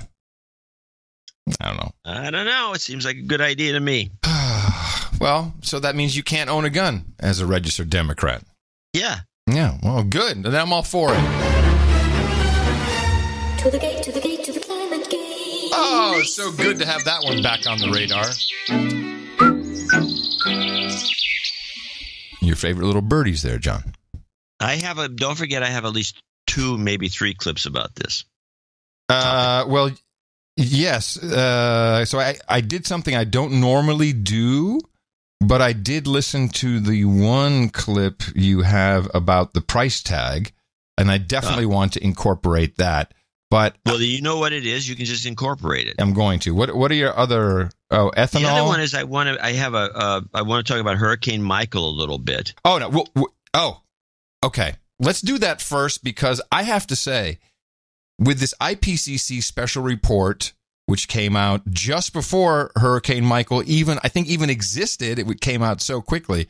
I was very surprised scanning the news during the hurricane that it really, maybe it started now, today, but no one was really connecting it to the IPCC report, which to me seemed obvious as this storm was created by HAARP or some other entity. It seemed obvious. Well, State of Fear. Go read Michael Crichton's State of Fear. This is completely that script. Like, well, how come they're not saying this over and over and over again? I'm very surprised by that. So let's talk about Michael then. Well, here's the clip, the short roundup of CBS. I have one comment about it, and you can take the rest of it. Good evening. I'm Jeff Glor in Panama City Beach, Florida, and this region just endured one of the worst hurricanes in American history. The worst hurricane to ever hit the Florida Panhandle, the worst hurricane to ever hit the United States in the month of October on record. Tonight, the rain is basically gone in this region, but the wind is still here with us. You can see power lines down behind us, power poles down. Just across the street here, there is the side ripped off a building. That is a scene we are seeing all across this region tonight. Yeah, okay. Right, here's what gets me. Now, if you remember the last hurricane, the one that drenched North Carolina. Yes. This hurricane comes in, it's like a 4, it's a 5, and it stops at the coast and then turns into a 0 tropical storm and just dumps like 3 feet of water on everyone. Mm-hmm. The hurricane before that was the one that hit Houston, which was the same thing. Oh, it's going to destroy everything. It comes in, it stops at the coast and dumps 3 feet of water on everything. Right. And so then a climate guy comes on and says, this is the new hurricane. This is the new hurricane. What they're going to do, because of the temperature here and the temperature there, they're going to come in, and when they hit the land, they're going to stop, and they're going to dump all this moisture they picked up from the warm water that went into the hurricane. It comes down and down and down and just soaks them. Now, this particular hurricane, it should have been the same thing. It comes in at a 5. I expected to stop. No, it doesn't drop 7 feet of water, just blows through and goes on its merry way. I was told after the North Carolina event by these global warmist guys, this is the new hurricane. That this was going to be the way it was going to be for all these hurricanes. They're all going to be swamped with water. Jeff Glor is standing there in a completely dry area. The telephone poles were all bent, yes, and it was pretty funny looking. But there was cars going up and down like nothing had happened. Yeah. I was just listening to the coverage, and Brian Williams on MSNBC got into a long rant about, how sometimes it looks strange because, we're standing in the storm without reporting and people just walking by in the background, but that's because you don't see off the shot that they're working behind a building. And, my question is, why are you there at all? You don't need to stand there. I don't need Jeff Glor standing in this town. No, we do not need Jeff Glor standing in any town. The thing that gets me is we really build shitty houses in America. And these are shit homes. And I'm surprised they're getting insurance at all. You have to have strap-down roof, all kinds of stuff in Florida. Maybe the Panhandle, for some reason, maybe they thought that wasn't necessary. I think the whole state of Florida, you have to have all kinds of, hurricane-proof windows. But beside all that, we just build really crappy, overpriced houses made of wood. You have to do that in California. Your houses have to be built of wood. Oh, or because they of the will weight? fall apart if there's one little earthquake. Is that the same? I guess Florida's the same then. Not for earthquake, but marshy swampland. Maybe. I don't know, but they're crappy houses. If it's marshy swampland, you probably don't want so much wood. I did notice this. They showed one of the houses that did have it blown up a little bit. I mean, at least half the house was missing. Yeah. And they showed it. And it was interesting because the foundation, the structure, the inner structure of the house was not 2x4s or 4x4s or 2x2s or anything else. It was metal. I thought that was what? They're building so the structure was metal. Huh. I thought it was weird. But metal the structure was metal. In other words, the frame, the inside frame of the house appeared to be made out of metal. This kind of like these little mini beams. Huh. Well, of course, there's many reasons to think climate change, what used to be called global warming, is a bunch of hahooey. We both are on the side of hahooey. We're both on the side of there's climate change. No, it's climate change. That's not man-made. No, it's cyclical and it's just happening. And I think my biggest grievance is the idea that you can fix this with money. That's the problem. That's what bothers me. Now, I do understand, and I really first became aware of this report the minute it hit a Dutch member of European Parliament, Marijke Schaake, who was just a tone-deaf douche. She's like, we have so much to do, so much work to do. And I realized that particularly, and I listened to a number of European news channels, and the Dutch one is easier for me. I can really get all the nuance.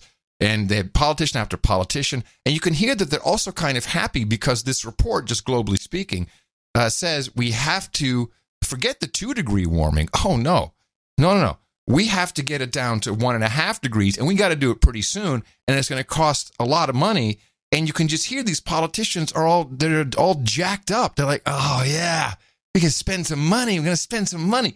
It's what they live for. They don't even realize it, but that's what they live for. And you want to point out that we're not talking, when there's that clip that I have, which you're going to play, we're not talking about nickel and dime stuff but here. Your clip only scratches the surface, but it's a great starting point for the calculations I've come up with. I think the best lead-in to this is the BBC, who just had a word salad of beautiful fear about this report. This is the lead-in and background. Now, you might be forgiven for thinking that some joined-up thinking has been taking place, or perhaps it's just by far the most important issue of the day, the existential threat to us all posed by climate change. You talk through it. I just want to reiterate what she said. The existential threat to our soul, John. Our soul. It's by far the most important issue of the day, the existential threat to us all posed by... Oh, no, it's all. I'm sorry. I thought you said soul. To us all. To us all. It's an existential threat to us all. So we're all going to die. For thinking that some joined-up thinking has been taking place, or perhaps it's just by far the most important issue of the day, the existential threat to us all posed by climate change. On the day the Nobel Prize for Economics is awarded to 2 men for their work on climate change and innovation, Professor William Nordhaus and Paul Romer, we're seeing the publication of a major UN report on the subject. The report says that society must enact unprecedented changes on how people live to prevent catastrophic changes to the planet. It comes from the Intergovernmental Panel on Climate Change and says dramatic changes are needed on energy consumption, travel, building methods and the food that we eat. Let's speak to Matt McGrath, who's our environment correspondent. He joins us from Incheon in South Korea, which is where the report was published. Matt, just outline for us the kind of dramatic key messages of this report. Yeah, Razia, there's two key points really about this report. The first is that keeping temperatures to 1.5 degrees is far, far better for the planet than allowing them to go to 2 degrees, which has been the standard up till now. So they're talking about things like coral reefs, they're talking about millions of people being flooded. All those are actually much, much better if they're kept to 1.5 degrees rather than allowing them to go to 2 degrees. The other big point in this report is that it is still possible to keep to 1.5 degrees if the world takes major steps, such as cutting emissions by 45%. I just want, we gloss over this type of reporting. Again, it is the BBC, who are taken seriously. Yes? I just want to mention something. We've been doing this show for almost 11 years. We're coming on 11. Yeah. Every year we've been doing this show, this was the point of no return. Every year, it's the point of no return. Children in the UK will never see snow. It was the point of no return in the 70s. Tipping point. Yeah, tipping point, if you want to use that phrase. Same thing. What happened to peak oil? What happened to the... What happened? Whatever happened to peak oil? Whatever happened to the DACA kids, for that matter?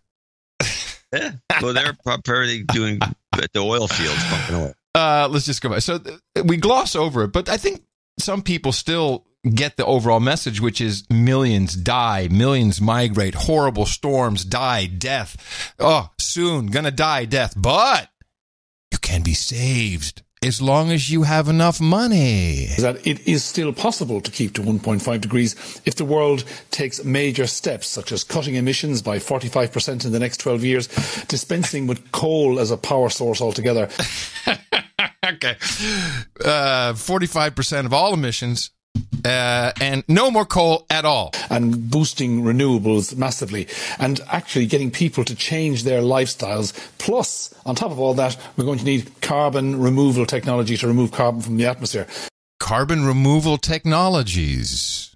What are these carbon removal technologies, John? Well, they're called trees. Plant more trees and you'll get plenty of carbon removal. I take it differently.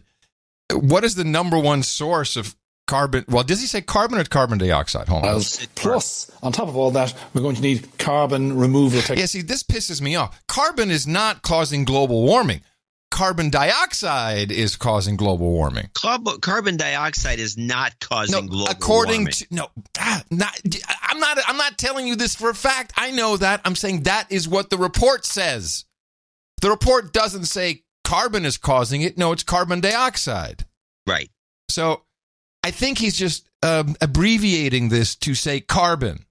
It's part of the propagandistic ploy. Because the number one thing to remove if you want to remove carbon is humans. Yeah, of course. Getting people to change their lifestyles. To the lifestyle of dead. Plus, on top of all that, we're going to need carbon removal technology to remove carbon from the atmosphere. The big question in all this, though, is time. Now, I've been speaking to Professor Jim Ski. He's one of the co-chairs of the IPCC. And I asked him how long policymakers have got to take action.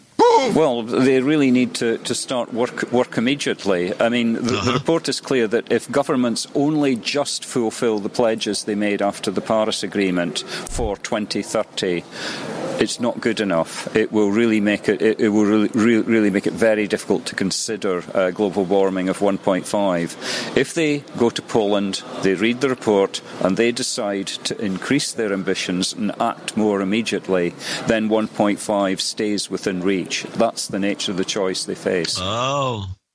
That's Professor Jim Ski there speaking earlier on about the nature of this report and what actions governments might take. And one of the things that might prevent governments from taking action, of course, is costs. The report says it's going to cost 2.5% of global GDP over a period of about 20 years. So we'll see later down the road if governments will actually take the lessons of this report or whether they'll balk at the overall expense.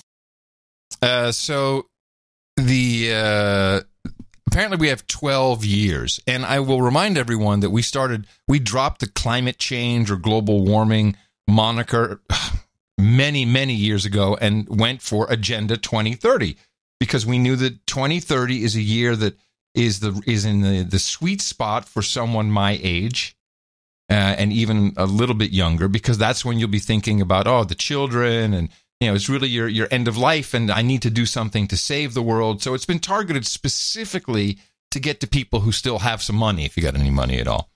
And they had a little announcement. They had a little get together to celebrate this report, and I pulled 3 short clips from this just so we can understand what this really is. Now, this is a special report. This is not some report that they've worked on for decades and decades. It's a special, like an interim report, but it has a very specific goal. And the leader of this little speech explains it to us. This report is a rich resource for governments formulating climate policy.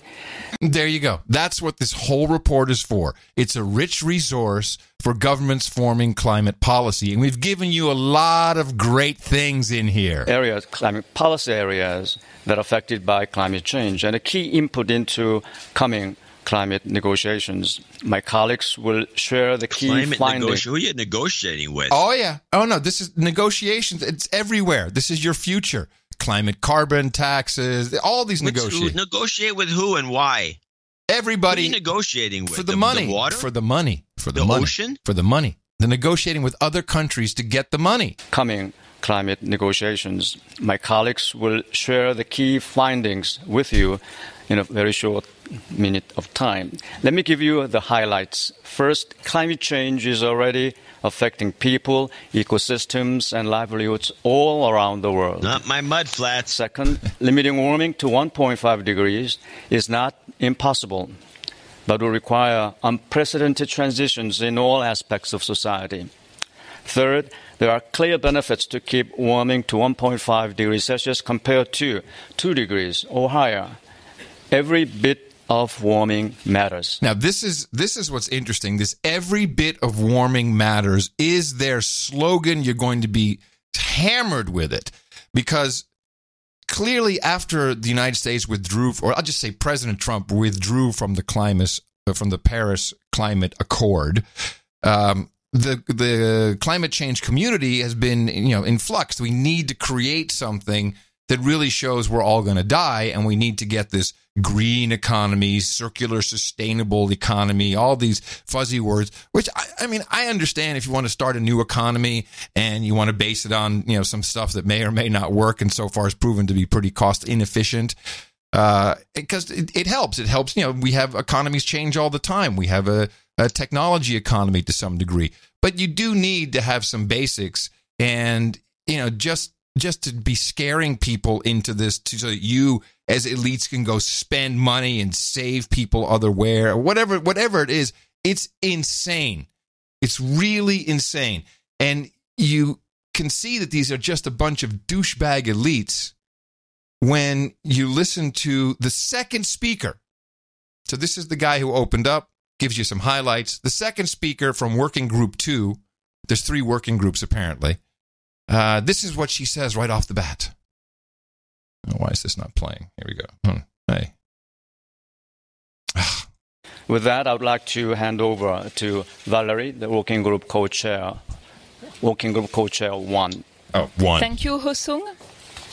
Before we get on to presenting the findings of the special report on 1.5 degree global warming, I'm proud to unveil the draft cover page of this special report.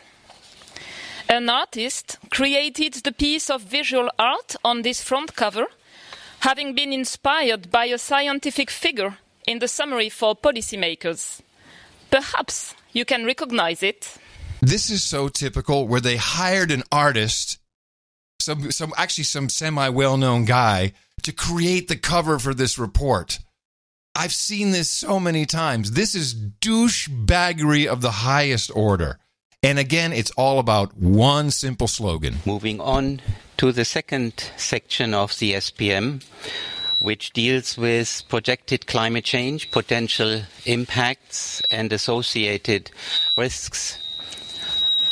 Models project robust differences in climate between present day and global warming of 1.5 degrees and between 1.5 degrees and 2 degrees. Every bit of extra warming makes a difference. All right, so that's what it's all about. Every bit of global warming, every temperature, every degree makes a difference. You'll hear variations of it. So now I'm going to play your global warming clip because it did have a little extra kicker there beyond just the GDP number. It's the biggest warning from the science community yet, a call for action. Where's this from, this clip? I thought it was from Democracy Now!, but I think it's from one of the Euro news sources. The IPCC's report is clear. Urgent and unprecedented changes are needed to keep global temperatures from rising to unbearable levels. Limiting warming to 1.5 degrees is not impossible, but will require unprecedented transitions in all aspects of society. There are clear benefits to keep warming to 1.5 degrees Celsius compared to 2 degrees or higher. Every bit of warming matters. The 2015 Paris Agreement aimed at keeping a global temperature rise this century well below 2 degrees Celsius, above pre-industrial levels. But the IPCC's new report shows that the effects of global warming would already be disastrous with a 1.5 degree increase. 1.5 degrees would cause a rise in global water levels of about 48 centimeters. 56 centimeters if temperatures were to rise 2 degrees. The impact on the environment would be even more important. A rise in 2 degrees would cause the extinction of 18% of all insects, 16% of all plants, and 8% of all vertebrates. Not to mention the effect on human populations. Limiting global warming to 1.5 compared to 2 degrees would reduce the number of people exposed to climate-related risks and susceptible to poverty by up to several hundred millions by 2050. Limiting global warming to 1.5 degrees Celsius comes with a hefty price tag. Some 2.1 trillion euros would have to be invested every year for 25 years. So $2.1 trillion a year in Euro? No, 2.1 trillion euros a year. That's just for Europe. 20 years? Are you kidding me? No, that's just for Europe. According to the World Bank, the global gross domestic product, I guess everyone would participate. You can't just say... Yeah, the Chinese and the Indians will not participate, so let's start there. But let's just say if they had to, because we're all going to die. I mean, someone's got to go over there and kick their ass and tell them to pay up, because it's all about the Benjamins. So the gross world product for 2015 was $74 trillion. That's 74,000 billion. Take 2.5% of that, you get 1.85 trillion. Multiplied by 20, $37 trillion. Well, this number was actually higher than that. That's for half a degree. Oh. That's for half a degree. So I read through the report. And I just have a couple of things that I marked up, and I just wanted to... It's a very long report, and there's a lot of this high confidence. Yeah, we think so. Magic 8 Ball says, looks like it. So this is the kind of report. 91 specialist scientists wrote this report. So throughout the entire document, there's a lot of, just over and over, they use the words experts, last chance, carbon taxes, disaster, man-made, catastrophe. You know what? I'm going to put it in the show notes. Someone needs to download this and do a word cloud on it. I want a word cloud of this report. You'll see. Experts, carbon taxes, disaster, man-made, catastrophe, last chance. Also, they make it very clear, these experts, that nuclear power is not the way to go. It is, quote... Yes, this was the thing that kind of caught my attention. It is, quote, dirty and dangerous. And they are really pushing against that. You can't be doing that. Let's look at it from another perspective. If this is such a... And in fact, this is the argument I use if you get into an argument in a bar or at a cocktail party. Do you want me to read some of the more... Because I want to go where you're going. Let me finish my thought. All right. To get into an argument in a bar. Okay, supposedly dirty and dangerous when it's not.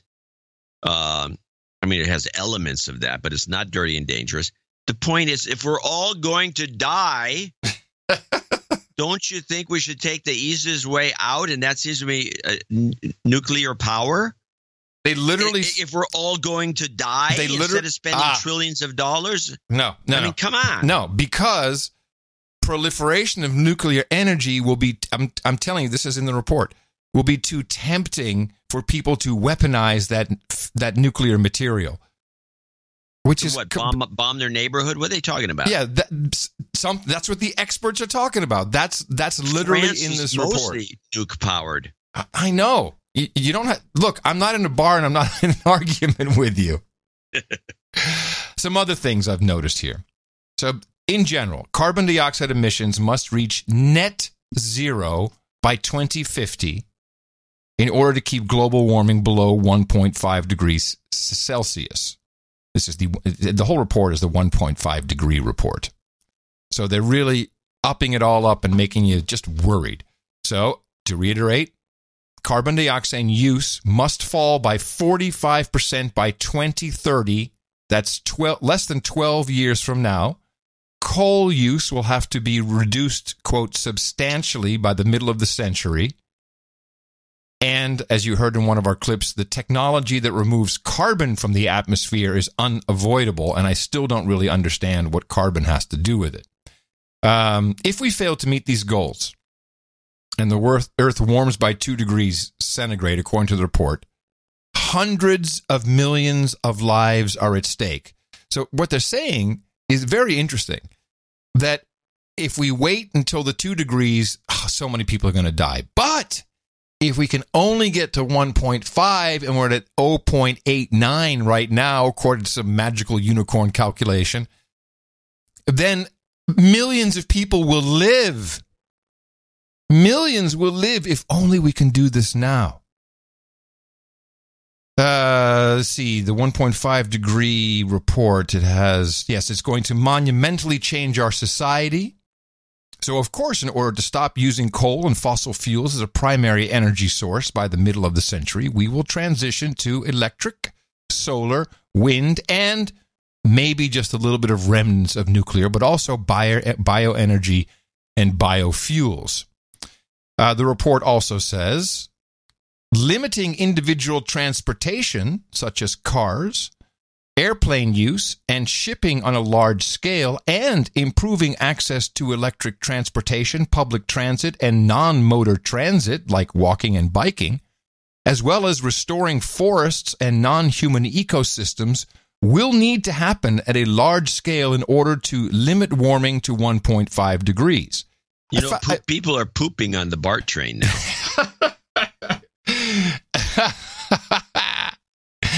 I like the idea, large-scale planting of trees. Yeah, that will definitely reduce some carbon dioxide. They just kind of slipped that in. I mean, I didn't know that individual transportation includes planting large-scale trees.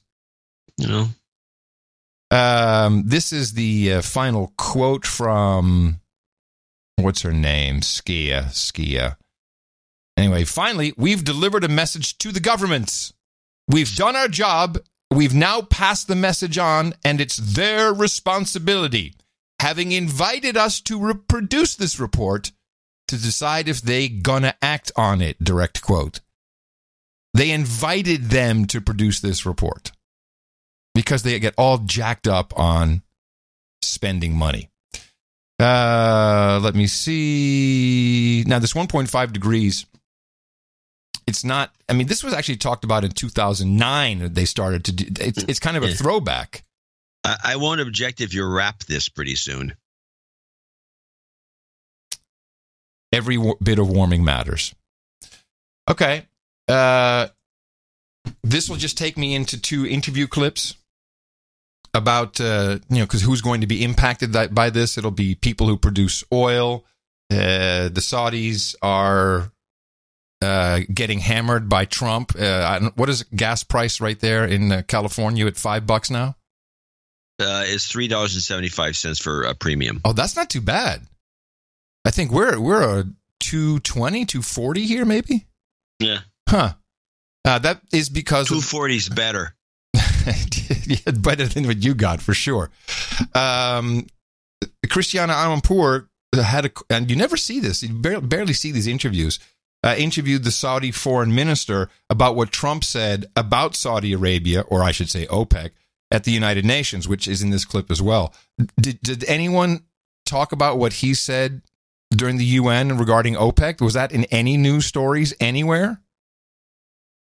No, there wasn't time for that because the world was laughing at him. Donald Trump launched a broadside at OPEC countries, he called them. Well, obviously, Saudi Arabia is the biggest OPEC country. And we're going to play a soundbite of what he said regarding high oil prices at the moment. OPEC and OPEC nations are, as usual, ripping off the rest of the world. And I don't like it. Nobody should like it. We defend many of these nations for nothing, and then they take advantage of us by giving us high oil prices. Not good. We want them to stop raising prices. We want them to start lowering prices, and they must contribute substantially to military protection from now on. We are not going to put up with it, these horrible prices, much longer. Well, I mean, Saudi Arabia, as I said, is the biggest and most powerful OPEC nation.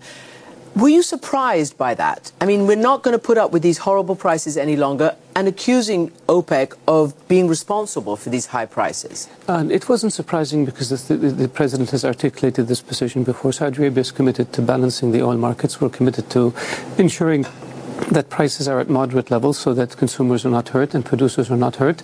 We have seen an increase in the demand for oil, and we're going to see a reduction in the supply of oil by Iran, and I think the markets are putting upward pressure on the price of oil.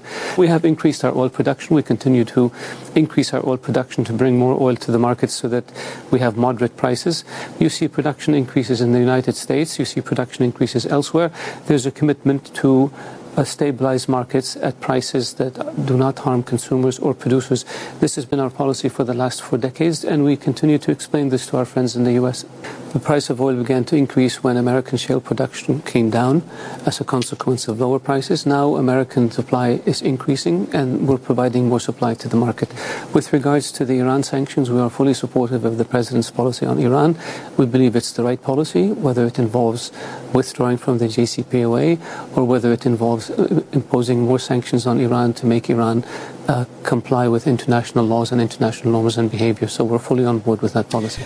Right. So this is the foreign minister, and he's full of crap. And I hate this.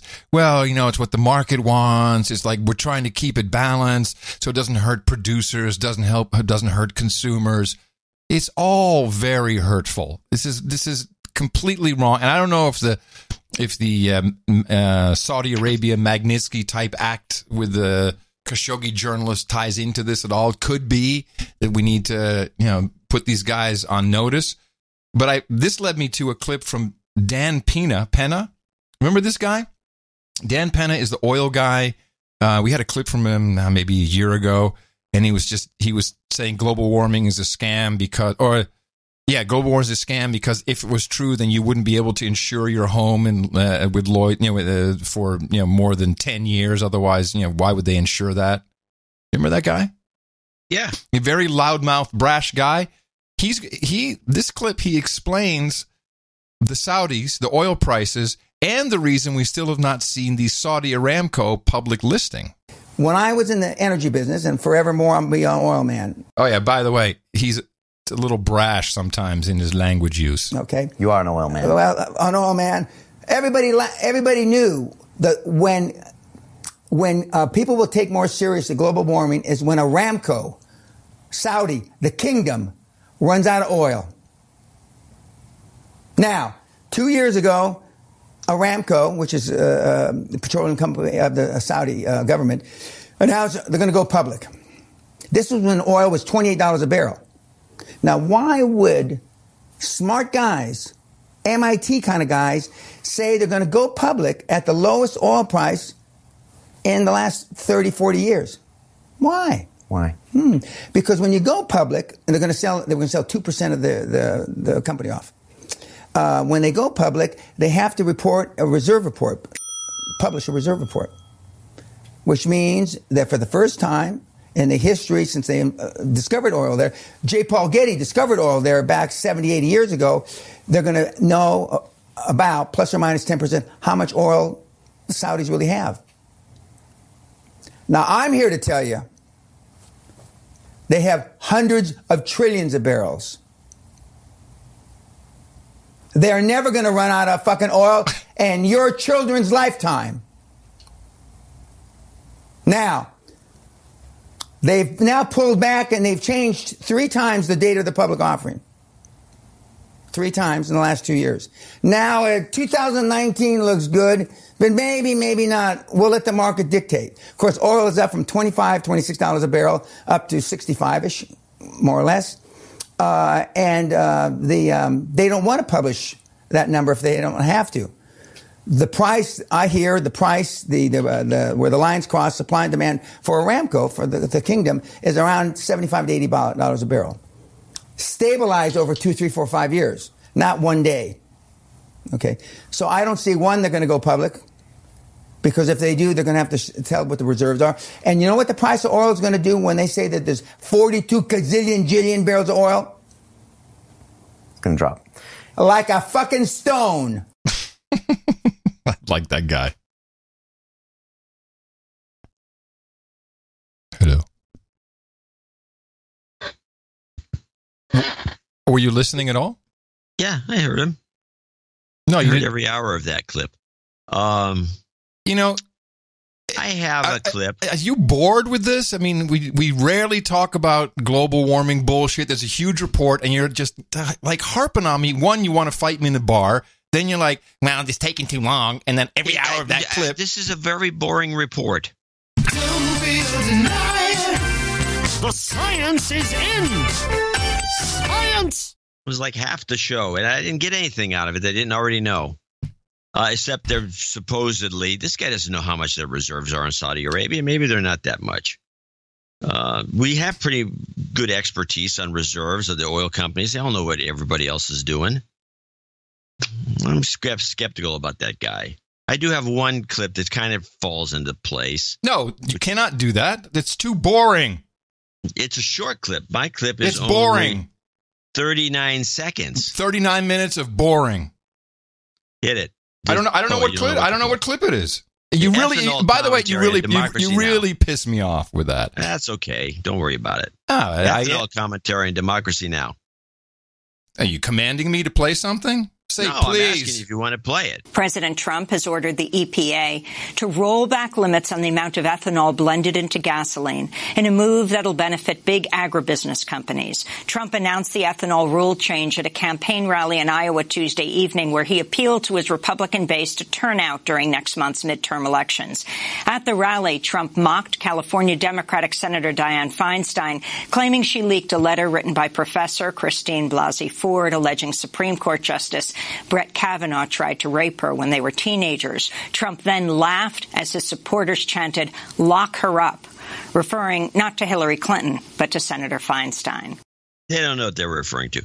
So the question is, I thought ethanol was a big lifesaver. It was going to be the best thing ever since sliced bread. It was better for the environment, didn't give off so much carbon.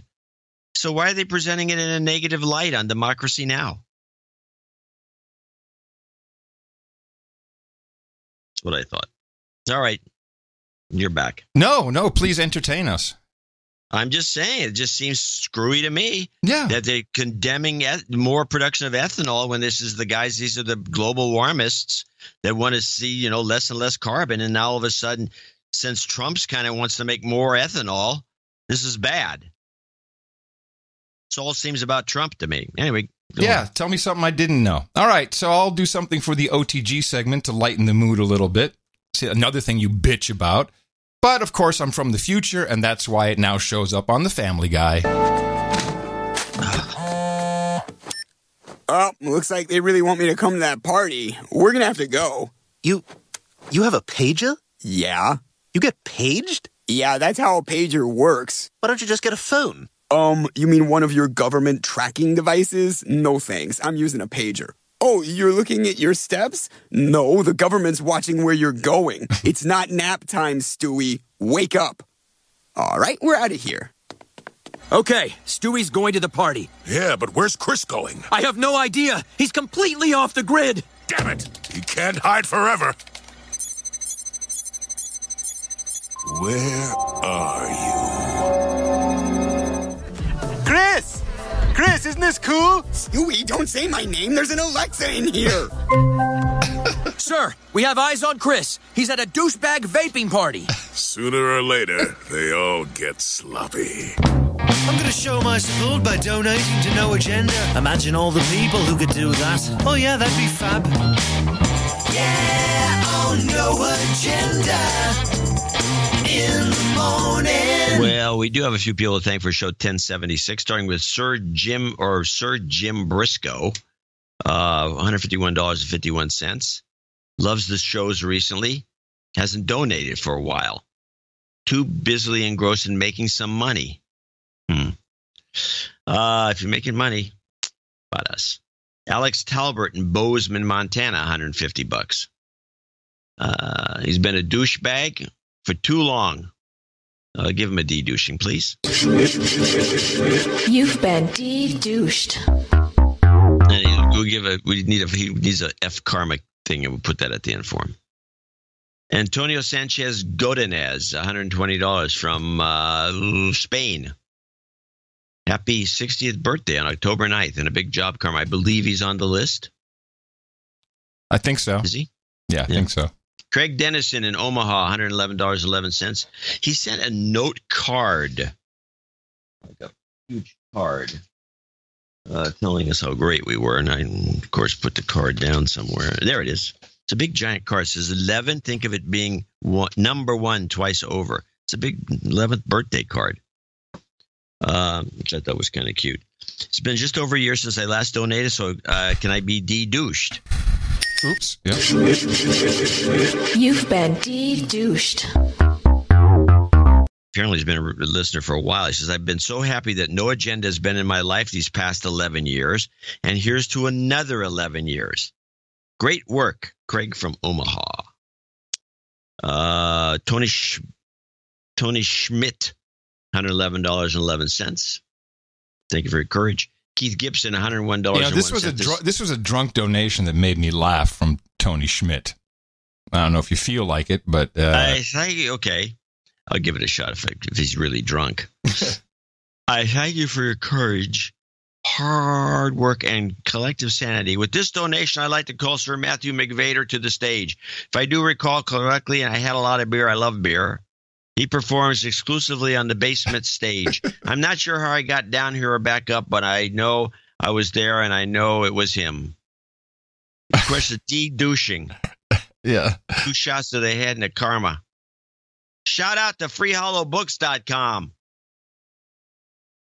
And then a range stick shake to Florida because fuck them. That was probably drunk. We don't do that. We don't do. We do not operate the range stick in that manner. This is not a device to be used for follies. I have it locked up. I don't want the kids getting hold of it. In a gun case. Yeah, how'd you know? It's where it belongs. I don't have kids, otherwise I'd have it locked up in a gun case too. Keith Gibson. Now, these are $101.01. This was to celebrate 10-10 Day in Dimes, which is a famous Chinese celebration, which is actually celebrated by both the mainlanders and the Republic of China, Taiwan. Keith, I'm surprised I didn't get some nasty note about calling him Taiwan. Keith Gibson. Wait. We're calling it. It's called Taiwan. Well, it's a part of China. Well, who listens to this show is going to send you a nasty note about that? I don't know. The one Chinese who's in Hong Kong? No, they'd be more inclined to agree with the idea. Exactly. They have to be on the mainland. They'd be in Beijing. Keith, and they don't. You're right. Nobody listens. Keith Gibson. They probably have a clone of the show over there. Keith Gibson. Yeah, it's called. I can come up with some racist line for No Agenda. I can't come up with it. Keith Gibson, anonymous. He says he loves this. Oh, loves from Zephyr Free Jack London Square, a Foamer paradise. Oh. Yeah, that's because they have the big train station there. No. Kaylin Nistor, 101. Sir Malinowski in Baton Rouge, Louisiana. Jeffrey Jock. I've been listening for a couple of years. Follow the tech industry. Very quickly, it became clear to me that your deconstruction of the search for context, data, and facts made the world a saner and simpler place. You're right. Sir Bob of the dude's name Ben, is this right? Am I right? Or am I skipping No. Charles, what we got? Who'd you just do? I just did Jeffrey Jack. Then you get Sir Jeffrey Jack. Sir Jack. Pete, Baron of Friesland and Northern Holland. Well, it won't come up on my spreadsheet because he put a note in there that it's way too big. You have to read it or read who it is. I can't. We don't read these. I don't understand why you're reading all these notes. No, I'm not reading. I can't read his name or the amount he donated. 10101. Sir Pate, Baron of Friesland and Northern Holland, 9999. And he says, "Thank you for your excellent work on show 1075." It just bounces around. Let me see if I can do it by. John, you've had this problem for years. It's because it's not my problem. It's the spreadsheet's problem. Okay. Charles Schultz, is that next? Mm-hmm. Aniston, Alabama, 81. Sir Bob of the dude's name Ben. If people didn't put, I don't know how they get a note jammed in there like that when people say, I can't write 3 words and then PayPal won't take it. I have a feeling that this was forwarded from an email that Eric put in there. Well, maybe. So I think your problem is Eric. He's creating the spreadsheet. Sir Bob of the dude's name Ben in High Point, North Carolina. Jim Garbage. My latest policy is I say to Eric, just put that I have the note, which I had on the other one earlier, and don't put it in the spreadsheet. I didn't know that was policy. It's a new policy. I didn't get the memo. It's a new experimental beta policy. Okay. That explains it then. Sir Bob is of the dude's name Ben, 8008. Now, I got grief for the last newsletter for not using a boobs Easter egg. So I put one in this when I get one. No one loves you. No, everyone. Jim Gabach. Face it. No one really loves you. Jim Garbazewski, 80. Stefan Aret. We have Aret. We have a plumbing firm in the area named Aret. It's 6006. This is in Fellbach. Which boob is the 6006? That's all lopsided. No, it's not lopsided. It's saggy boob? Something's wrong. It's boobs woohoo. Something's wrong. Jim Buell in Spring Hill, Tennessee. Something's wrong. We have, by the way, NC4RG 73s. 73s. Jim Buell, 5858 in Spring Hill, with a happy belated birthday to his smoking hot wife, Stephanie. Chris Whidden, 5050, and then now we have $50 donors, name and location. Roy Tenhave in Pine-Knocker. Roy Tenhave. Roy Tenhafer. Nailed it. In Pine-Knocker. Robert Bruckner. Kimberly Redmond in Toronto. Tony Smith in Fort Worth, Texas. Brett Yo in Cantonsville, Maryland. Larry Hay in Mooresville, North Carolina. Does anyone in Texas think that Fort Worth is a shithole? No, it's actually very beautiful, has a great airport, and that's where things will be happening. Yeah, it's where Amazon's going to move. I thought that was a secret. Oh. You swore me to fucking secrecy. You said, we got to look for some real estate up there as another exit strategy. And now you're just telling everybody? I say this because I mentioned to a friend of mine, a Lib Joe, who seems to be worried sick that he's going to be swamped under by the rising oceans. You should ask him if he has a few hours to listen to my report on climate change. It'll change his mind. It's not that long. It's only an hour. Anyway, he's moaning and groaning about this. So you told him about Amazon? You told him our secret? It's going to be a great place to move. And he says it's a shithole. And I said, what are you talking about? Wait a minute. This guy said, this Lib Joe said Fort Worth is a shithole? Yeah. Well, screw him. It's not all that bad. I like the town. Well, anyway, so you might as well tell everyone now the cat is out of the bag. we've been researching Amazon moving to Fort Worth as their new headquarter, and you and I were like, we got to buy some real estate. It's going to make us rich. Don't you remember the whole sworn to secrecy bit? I made a mistake. Okay, so now everyone's in on it.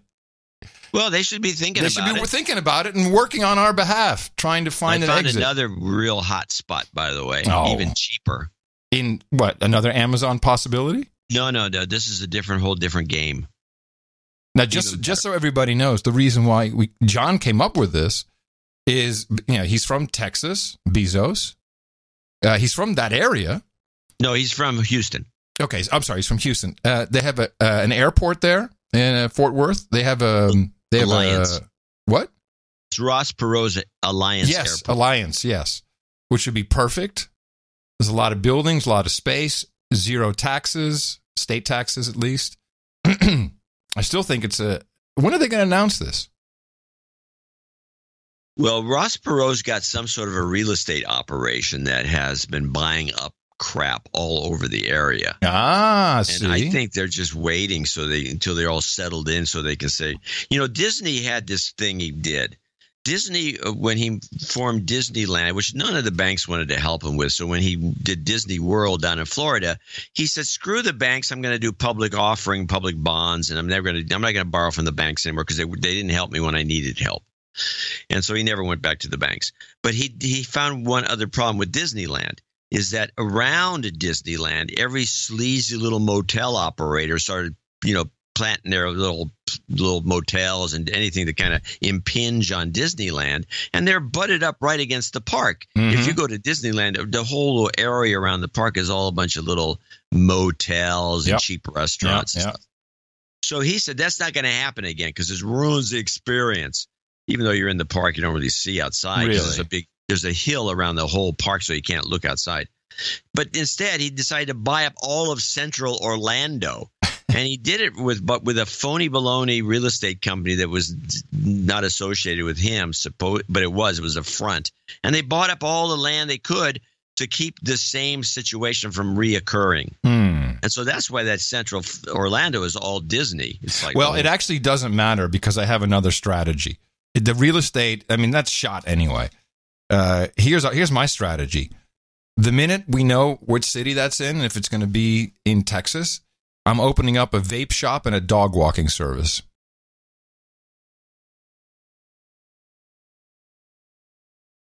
Well, I'm not going to say that those aren't great businesses for what you're describing, and that's exactly what was probably needed in Seattle because he put in 75,000 jobs in Seattle and all these apartment buildings went up and all.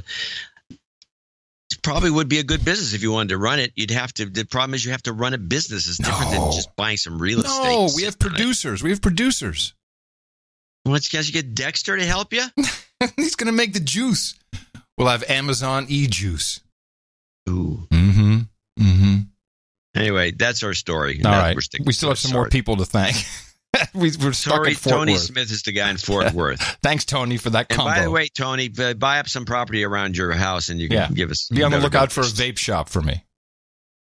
Brett Yo in Cantonsville, Maryland. Larry Hay in Mooresville, North Carolina. Richard Gardner, Sir Richard Gardner he's one of our Richard Gardners. We got a bunch of them. Jonathan Ferris in Liberal, Kansas. Drew Mochik in El Cerrito, Robert Decanay in Fairfax, Virginia, and last Kyle Meyer in Atlanta, Georgia. I want to thank all these folks for helping us out on show 1076, helping us produce and support this show with your great, generous donations. Yes, that is the way it works in our value for value system. What was the show worth to you? You send that amount of money, and we thank you for it. Except if you're under $50, that's what people usually come in for anonymous reasons, or you can always get on one of our subscriptions. We have a number of them. Check them out at our donation page. Dvorak.org/NA. And we have requests for cancer karma, some jobs karma, and I want to kick that off with a new jobs karma redux. I'll play the old one just to make sure it works. It was just kind of cute from Tom Starkweather. The resistance. Jobs.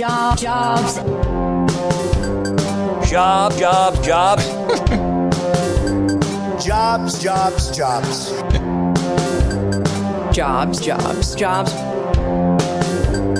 Jobs, jobs, jobs, and jobs. Let's vote for jobs. Fucking cancer. You've got karma.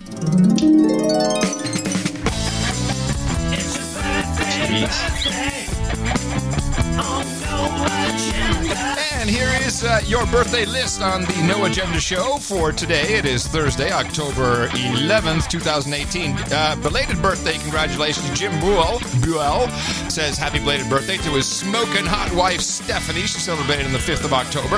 Antonio Sanchez Godinez turned 60 on October 9th. Brandon Gamache will be 33 today. And Sir Bob with the dude's name, Ben, celebrated yesterday as well. We say happy birthday to everybody here from the best podcast in the universe. And then we have our soul knighting for today, or anonymous. Need your blade there. Hello? It's stuck. Hold on a second.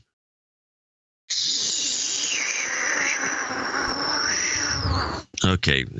Okay, I got it. That's right. Theater of the mind is not lost on him. Anonymous, come on up to the stage. We got a seat ready for you here at the round table of the No Agenda Knights and Dames. Thank you very much for your support of the best podcast in the universe, the amount of $1,000 or more. And I hereby pronounce-icate thee, Sir Antonymous of Svealand. Yes, for you, we have hookers and blow, Red Boys and Chardonnay, fentanyl and Four Loko, cookies and vodka, wafers and waffles, chilled Polish potato vodka. We've got diet soda and video games, fish pie and fellatio, brown cheese and aquavit with Smalahova, harlots and Haldol, breast milk and pablum, ginger ale and gerbils, sparkling cider and escorts, vodka and vanilla, bong hits and bourbon, and, of course, some mutton and mead. Head over to noagendanation.com/rings and give Eric the Shill all the information you have, and we'll get that off to you as soon as possible. We actually had, I think it was 4 or 5 different knights and dames tweeting out pictures of their ring, the sealing wax, certificate. We had one dame even had a chalice and a nice bottle of wine in the picture. Did you see any of these? Because I retweeted all of them. It was like a run on it. It's like everybody was tweeting these things all around the same. I guess it was just a recent mailing or something. Yeah. I thought it was odd. So it was because I've been asking for it and people listened. Yeah. By the way, there's some scam that happened. I have Geico as insurance. What? For car insurance. Geico. Who sold you Geico? Was that a little lizard? Yes. That was. I always liked the lizard campaign. So when we moved to the common law condo, I put Tina on the insurance. Tina Snyder, SNIDR. So I get the most recent bill, comes in yesterday, the day before. Wait, isn't Geico just property insurance and car insurance? I've had it for car insurance. Oh, so she's getting car insurance through Geico now? Have you ever seen the commercials? I love those commercials. They have a variety of different approaches, and they use them kind of in competition with each other. Somehow the commercial. I have no idea what they do. Somehow the commercial did not convince you they do car insurance. Great commercials. So no, this is for my car. So Tina, she has her own insurance. She has Allstate, whatever. Well, doesn't her insurance cover anything she drives? Okay, I'm just going to finish the story. All so right. I think you're supposed to put someone on if they're going to be a frequent driver. Doesn't matter. It didn't increase my premium. It made no difference. In fact, this is how. I'll tell you how it happened. When I sold the Airstream, then I had to call them up to get rid of the extremely expensive Airstream insurance. And they said, "Well, you got anyone else who's driving your car?" I said, "Yeah." And I said, "Okay, well, there'll be no change. Just put it on the policy." "Okay, it's fine. It's also like a gesture. We get mail together." "Yeah, okay. It's common law. It's nice to get a bill that isn't both our names." But until she sues you. But what happens? The other day, I get a note and it says, your premium's been recalculated, and I think it went up by several $100s. What? Yeah. Your premium's been recalculated based upon the driving record of the drivers. And in the same letter, they say they have added Elisa's daughter, spelled incorrectly, her last name with a Y instead of an I, to my insurance because she's living in this house. Now, she's not. She's had I think she has a bank account that comes to this address, but they just took the liberty of just putting her on my insurance, recalculating my premium, which is more because, she's 21 and she's had issues driving, and I get this high insurance premium. What? This is an outrage. Because how can you do this? And you can't. Oh, you can't? Well, they just did. Well, how? How did they even know? I mean, where did they get this information? Are they coming to somebody spooking around the house? Is there microphones there? What's going on? Well, so the bank that Tina's daughter uses, I don't know which bank it is, or somewhere that actually her name is misspelled. So somewhere someone got a hold of her name, it's misspelled. Some mail comes to this address, spam, junk mail. And they sold that name to Geico, and Geico went, oh, it's the same address, so we better put her on the insurance, especially since we can get more money. Is it an illegal practice? I assume that you call your agent, who isn't a gecko. I'm going to call Gecko. They're on the list for today. You're going to talk to the agent and say, this is bull crap, and they take it right off, and you get your money back. Yeah, but I'm going to call them, and I want a supervisor, and I want to know, what else are you doing? I'm going to make a stink about it. There shouldn't make a stink about it if they correct it immediately. I'll make a stink about it. One of those terrible clients. They're going to fuck you over if you try to make a stink. I can always go to Tina's Insurance. She has a great FICO score. And the only other thing I wanted to mention is, just while we're on grievances like this, Capital One, who I saw throughout the American Music Awards. Here's what I have to say to you. Capital One, for your use of music by Michael Jackson, Prince, and Whitney Houston, 3 superstars in my life who I've respected and liked a lot and known, for you to be the first to use their music, well, Michael not so much, but yeah, Michael, Prince, and Whitney Houston, fuck you. It disgusted me. It really disgusted me. Did anyone else have this? For it? Sure they did. It disgusted me that the family, because they didn't want any of this. The families, they went, oh, great. The record companies publishing, oh, yeah, that's great. Now let's whore them out now that they're dead and can't say anything. And that's bad enough. But then Capital One, you're gonna use that? Nah. You guys suck. Maybe it'll curse them. I hope so. It really irked me. It's just like Prince didn't even let you play his music. He's like, you can't have my music. No one can have it. And then he dies, and what is it? He's been dead, what, a year, 2 years? I don't know. All his music is on Capital One. Pretty recent. Yeah. No, it's really annoying. Yeah, those guys are the market. Well, yeah. Well, you got one of the cards. You already gave us a report. Let's talk about, I believe, which might be the 6-week cycle coming back. Okay. This is the stupid 200-pound bomb story. Oh, let's revisit. You know anything about this? No. Where was it? Played by all the networks. Here, play. It's 200. By the way, this 200-pound bomb is an 8-pound bomb in a wooden case, and so they weighed the whole thing. It was 200 pounds. They call it a 200-pound bomb. Very misleading. Right, that's not like 200 pounds of TNT. It's not the same. It was 8 pounds. It was 8 pounds of black powder he bought online. Oh yeah, and it was 192 pounds of what? Metal? Plywood. A 56-year-old man from New York was charged today with making a huge bomb as part of a plot to blow himself up in Washington, D.C. on Election Day. Paula Reed fills us in on this. FBI agents today continued searching a home just north of New York City, where yesterday they discovered a 200-pound bomb. Prosecutors say Paul Rosenfeld planned to detonate that bomb in Washington, D.C. on Election Day. He allegedly wanted to kill himself and draw attention to his political beliefs.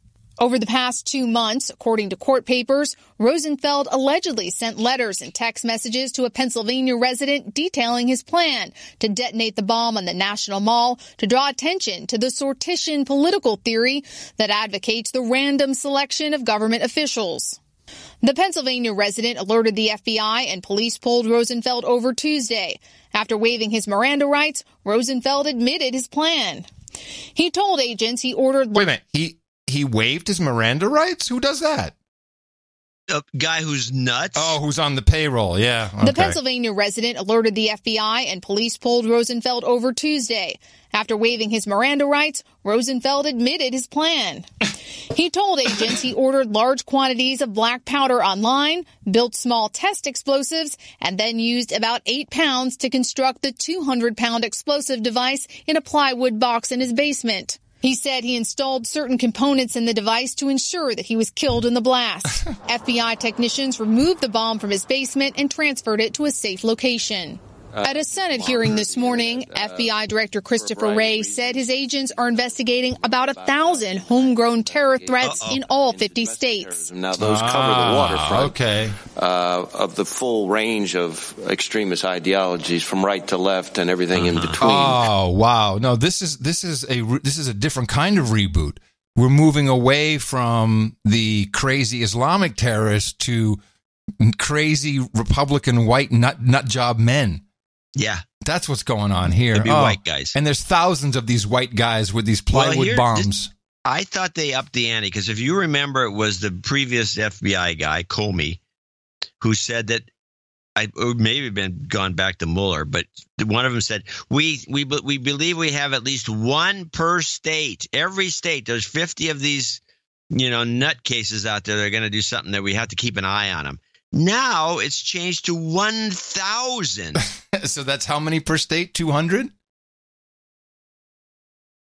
Yeah, that's ridiculous. Yeah. No, it's not 200. That's you're off. It would be 5. No. Or I mean, no.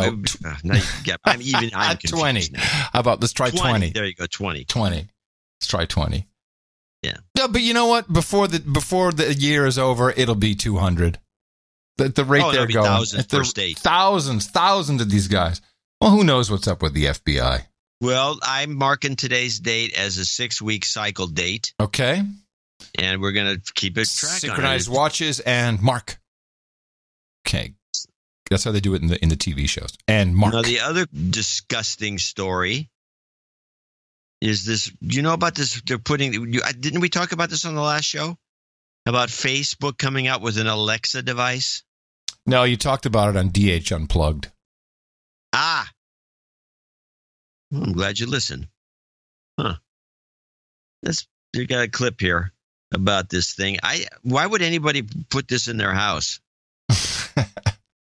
The question is, why is Facebook marketing it at this moment? Why should people trust Facebook to put this kind of device into their homes? So we have designed privacy from the ground up. The fact that we were able to build from the hardware, the software, the AI technology that we show you, we have put privacy on every layer of the stack. Facebook is obviously an advertising business. So are you going to use this screen to put advertising in people's homes? No, that's not really the plan. We don't think we can get even much value, neither to our users nor to us that way. Because it brings Facebook right into your home, looking at you every day. We don't know too much about what information Facebook is going to retain from these devices. The only thing that companies could be sure about is that somehow the device is going to be hacked. That's what we've seen over and over and over again. Okay, girl genius. Well, Facebook is doing a lot of things. I'm seeing them advertising their Facebook Marketplace a lot, which is their Craigslist type deal. I don't know any of this. Oh, it's on. I see it all the time. These ads on TV for Facebook. They're high. I have not seen any of these ads. Okay. I'm a little cord cutted, but yeah. I know they're in trouble. People are walking away. I think they've got to focus a lot of energy on the Insta, which is, I think, is if the revenue is not already coming from there, it will in the future. It just seems to be the winner. It's a real winner. And I think this was just on the books. It's a big company. It's like something, screw it. It's got to come out then. We'll release it. I haven't seen him. I mean, I saw the news shows jumping on it with a similar story, but they're not really. I don't see anyone out there pushing it. No statement from Zuck about how great it is. I think it was just in the planning and just got to release it and get it done with. Unless they start really pushing it for Christmas, which I think is unlikely. Now, I had another story, and I was only going to mention it unless I got the right clip. And I think I got the right clip. It was from a local Fox station. This is the emotional squirrel story, which I'm sure you heard. But some idiot brings a wild squirrel onto an airplane and expects to be let on as an emotional support squirrel. All of your questions about this process are answered, and she actually answers them in this clip. We heard that there was a squirrel on the plane that we needed to get off. Passenger Cindy Tork brought her emotional support squirrel on the plane, but Frontier Airlines said they don't allow rodents. I said, you're not taking my squirrel, sorry. Cindy was coming to visit family in Cleveland. She tells Fox 8 she got her squirrel named Daisy to help with severe anxiety. She'll fit in the palm of my hand. I can cover her up with my other hand. She gives you kisses. She says she went to the check-in desk with Daisy, but when she got in her seat, there was a problem. And she said, are you getting off the plane? If you don't, then we have to deboard everybody. Okay, deboard them, but I'm taking my squirrel with me. Everyone on the plane had to get off. We didn't want to get off. We were like, we're ready to go, let's go, but there's a squirrel. Who would have a squirrel, no offense, as a pet? And police came to take Cindy and the squirrel off too. It's cruel what they did to me.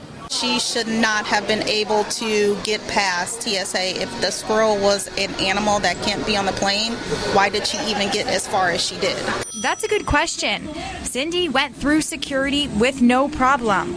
He said, you can hold her so she doesn't have to go through x-ray. And TSA told us in an email the squirrel was screened the same way someone's cat would be screened. The container was sent through the x-ray machine, and the passenger carried the squirrel through the walk-through metal detector. They say it's up to the airlines to determine if an animal may fly. Cindy says she understands why Daisy might not be welcome on a plane. If somebody brought a rat or a snake or a spider, tarantula onto the plane, I would feel a little creepy. I can sympathize with the people that don't want for the her kicker. There. She was in a carrying case. Frontier says it wasn't clear Cindy's animal was a squirrel, but they still refunded her money and gave her a ticket voucher. But Cindy says that's not enough. I will own a big portion of this airline. I'm going for blood. I am going all the way. I am contacting an attorney and take it from there. I'm going for blood. Squirrel! I'm going to own a big portion of this airline. We have now officially gone insane. Well, she has. It's just the start. But I love how... If the thing was in a cage, I wonder what carrier, the big deal like a was. Carrier. Now, the thing is, everyone they had in the reports like, that's just crazy. You do a squirrel, just crazy. Now, a goat and all these are okay. I don't think aren't okay either. Yeah, but on some airlines they are. Yeah, if you're flying to Mecca. All right. I thought it was just some collective insanity. Couple of things I got here. I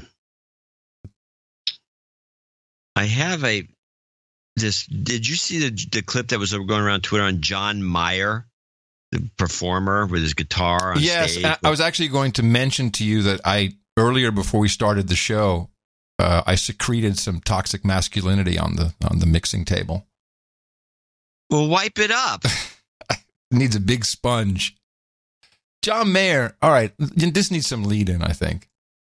Okay, you give the lead-in because I don't have a good John Mayer is a womanizer. He's a total womanizer, and all of a sudden, he's like Mr. Bitch. Bullshit is the idea that if you're a man, any woman you see, you should be able to get an erection. By the way, stop it right there.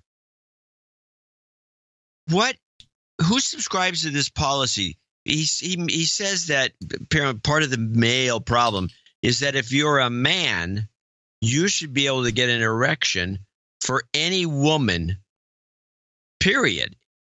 I've never had that experience. I'm not walking around with an erection all the time. But there's plenty of women that don't have any appeal to me. I don't know John Mayer personally, but he comes across to me as the type of character who really disrespects women because he thinks they're all his conquest, and he has proven that.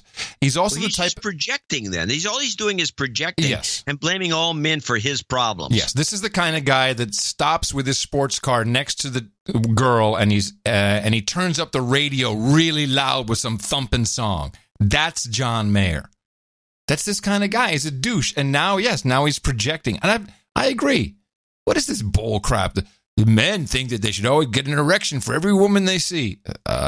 No, it's very, very douchey. Bullshit is the idea that if you're a man, any woman you see, you should be able to get an erection. And when we don't, that's the trauma. That I don't want it to be the male contract. I'm telling you that's the contract, and we have to tear the contract up. And what's that? Quite honestly, and I'm having a hard time hearing it now, I saw this clip played on news stations, and I'm like, why are you even playing this clip? You can't hear what he says. He's just like, tear the contract up. No, you don't have to play it. No, I want to play it. I found this to be extremely annoying. And who's this guy think he is? I want to play more. Speaking for all men. I want to play more because this is the longest version of the clip I've seen. What is happening? No, hold on. This is fine. She's actually asking a really decent, pertinent question. What you're saying, what is the male contract then? The male contract is between the ages of whatever, puberty and college, to be instructed, to have a class, to have a voice of reason taught to young men. You are not supposed to be able to do this to everything that moves. You are not entitled to be able to do this to everything that moves. This does not come naturally to a man. This does not come unnaturally to a man. You do not possess the universal ability to have any woman that you see. The great philosopher John Mayer, everybody. I think he was coming out as gay. That's totally possible. I'm going to do a quick triage of Trump hates. We start with CNBC, who just can't stop comparing him to Nixon. Recent data to have a president call out the Fed in that aggressive way, if at all. It's ill-advised. Nixon was critical in his day. Well, he was an idiot. I mean, look, he was really good on the China thing. We're undoing that now, right? But, Nixon was, he's not the role, classically not the role model, including the Christmas Day bombing of the Children's Hospital in North Vietnam. Okay. Morning Joe. Wait. What was that? That was sound like Kramer. What's he got to do with this conversation? That's all they talk about is CNBC. Oh, my God. Yeah. Morning. Now, are you familiar with the 2 minutes of hate, this term, this concept? No. You will be reminded by the Morning Joe show during this little segment.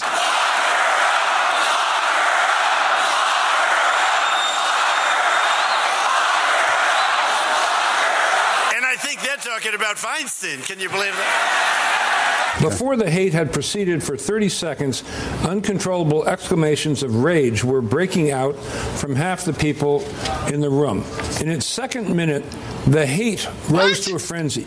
People were leaping up and down in their places and shouting at the top of their voices. The horrible thing about the 2 minutes hate, that's the name of the exercise, was not that one was obliged to act a part, but that it was impossible to avoid joining in. And yet, the rage that one felt was an abstract, undirected emotion, which could be switched from one object to another like the flame of a blow lamp. Sound like a Trump rally? Stay. That was former Massachusetts Governor Bill Weld in November of 2016, reading from George Orwell's 1984 and predicting what we are now seeing 2 years later as last night's Trump campaign rally broke out into a spontaneous chant demanding to lock up Democratic Senator Dianne Feinstein. There you are. We've arrived in 1984. Have anybody gone to one of these things? You've been to one. You see them. If you watch them, these people are just doing it just to irk. They're doing it not as hate. They're doing it as kind of like a moment of irking the other side. It's humorous. Uh-huh. It's actually a moment, 2 minutes of humor more than it is 2 minutes of hate. Well, but that piece was completely produced with this in mind. They overlaid two events. Oh, that is so pathetic. Ah, it's what they do. I'm going to give you clip of the day for that, only because it's clip of the day. Okay. It's a really, really sick clip. Sick. Yeah, I'm sorry for the sickness of the clip. Sick, and more sick. Not as sick as my last clip in the triage. You may have seen this one, but I like to play this on the show so that we have it on the show. Because not everyone sees the insanity. This was on the Don Lemon Show. As you know, he is the overnight sensation on CNN. Along with him, Tara Setmeyer. Oh, yeah. Bakari Sellers. And then there's one guy from, I don't know, the Daily Beast or something like that. I'm going to, after you play this clip, I'm going to explain why I didn't clip it. Okay. And then I'll tell you what I think about it. So here it is. This is about Kanye West meeting with Donald Trump. Kanye West is what happens when Negroes don't read. And we have this now, and now Donald Trump is going to use it and pervert it, and he's going to have somebody who can stand with him and take pictures. Just looking at Scott's face. Listen, black folks are about to trade Kanye West in the racial draft, okay? They've had it with him, and he's an attention whore like the president. He's all of a sudden now the model spokesperson. He's the token Negro of the Trump administration. This is ridiculous, and no one should be taking Kanye West seriously. He's clearly has issues. He's already been hospitalized. Okay. Why didn't you clip it? I think there's a lot to unpack here. Well, first of all, that's a clip of a clip. Because in the interim, they talked about how the Negro who doesn't read a book and taking a Negro on the Negro draft or whatever she was saying were both taken, and they expressly mentioned that they were taken from comedy skits. Oh, really? One was Chris Rocks. He's the one who did the Negro doesn't read a book. And then the other one was some other comic that the third person that was on that panel brought that up. He says, well, at least I got that reference. So these were references to comedy acts, and that's what had Don Lemon cracking up. I just thought it was just they were trying to be funny, and they weren't very funny. And I saw all the tweets. Oh, my God, they said this and they said that. But, geez, if you want to give Trump a break for being humorous, you got to give the other side a break, too, if they're trying to be funny. It wasn't serious. I too was like, why is everyone upset? I love this. I wish people would talk more like this on CNN. At least it's a little more real. This is the kind of jokes you make. This is jokes you make amongst yourselves. I don't know. I've been amongst African Americans, and when there's some jokes, it's funny. If you're gonna bitch about nobody gets it that Trump's funny, he's actually funny, and the lock her up is really actually funny. It's humorous. It is. You got to give the other side the same leeway. I didn't realize, was this, because then I got duped by this. Was this somewhere in their conversation they mentioned that they were? It was right. I'll tell you. No, let me tell you what happened. I did not do what I did with the Tucker Carlson clip. I did not go and look for the original. I did not notice an edit. So what you're saying is it's edited? Yes. Okay. Well, then, you know what? That's actually all the reason to bring it to the show and explain that, because it's going around exactly what you said. Like everyone's all going crazy, but they were jokes, and they actually explained that. Yeah, they referenced the jokes. I think the jokes are funny. I thought so too. But more importantly, that's how normal people talk amongst themselves. It was good. If you want to jump all over these boneheads, I think earlier in the show you did it. You found some clip of some idiot claiming that what one of the judges Clarence Thomas was a sexual predator, right. or he's a sexual assaulter. He didn't right. do anything, but right. that's where there's your condemnation, not against this mild commentary. Right. I wasn't condemning. I like it. No, I know you didn't. I didn't know where you're going to go with it, but I just thought it was humorous. But I thought it was humorous, especially in lieu of the notice they gave discussing the origin of these lines. Okay, there is one part of it though that is not okay, and that's not okay by today's social justice standards. And what's her face, Tara Setmeyer, should be called out on it. It's this last bit. It's the token Negro of the Trump administration. This is ridiculous, and no one should be taking Kanye West seriously. He's clearly has issues. He's already been hospitalized. You don't make fun of these people. This is in the victim culture, social justice warrior. That is verboten. You don't say this. You don't say, "Hey, who can't take him serious? He's already been treated for mental problems." Blah. That's very egregious. On this too. That's egregious. That's really not okay. That was inexcusable. Now, my last little thing, or last one of two, is what is the deal that started with the guy, apparently some astronaut. This was all over Twitter, and I put I put the little back and forth tweets on the newsletter. Astronaut comes back and he quotes Scott Kelly. Yeah, he quotes Winston Churchill, and then he gets a bunch of these SJWs jump all over him, saying, the racist of all time. He's the worst man ever. Winston Churchill was a douche. They go on. And so then it ends up showing up on Good Morning Britain. Of course. With his name. Piers Morgan. Piers Morgan and his cast. They brought out some guy. Of course, you know how to do this. You've done it.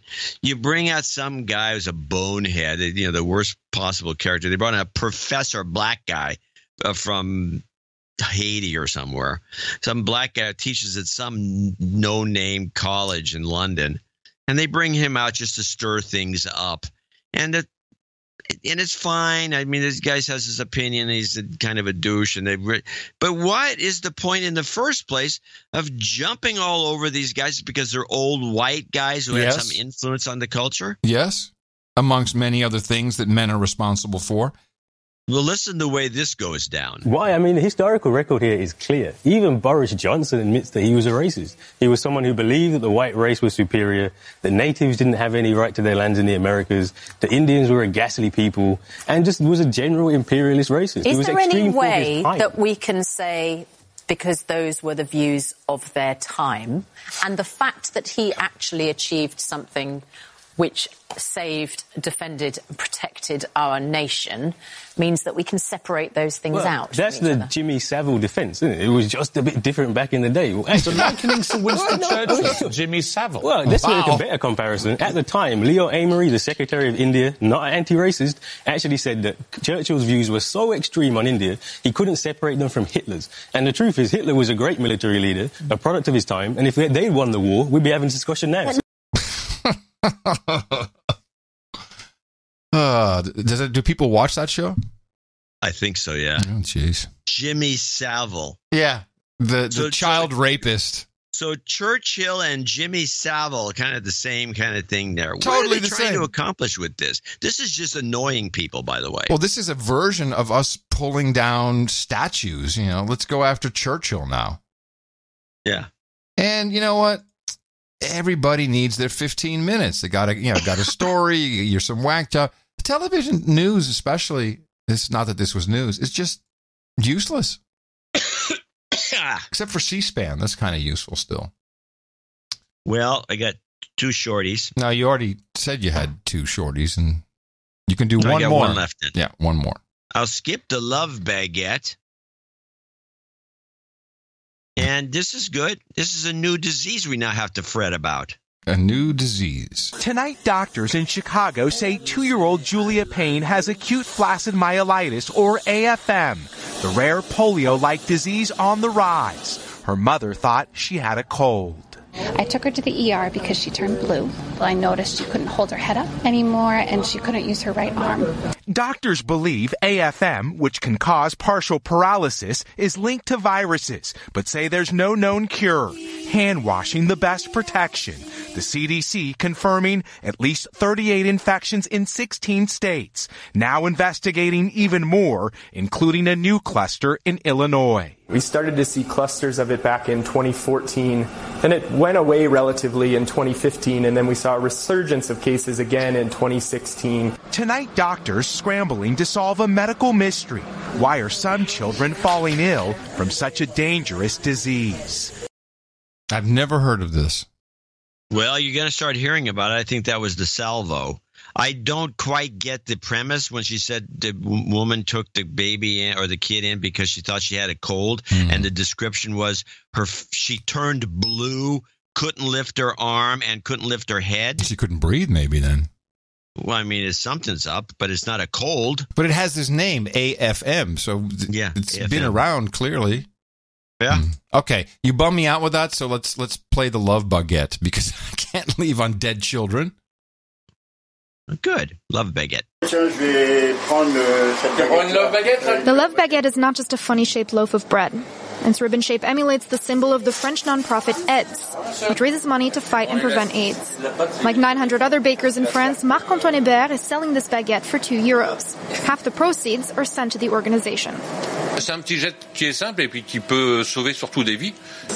This is the first time Marc-Antoine has participated. Even his clients who aren't familiar with the Love Baguette appreciate the initiative. If it can help fight the disease, I'd buy a Love Baguette regularly. Last year, the Love Baguette helped raise €80,000, money that AIDS used to buy HIV screening kits and finance preventative measures. I think I would have preferred the dead children, honestly. I predict Love Baguettes in the United States within the next 6 months. A lot of predictions.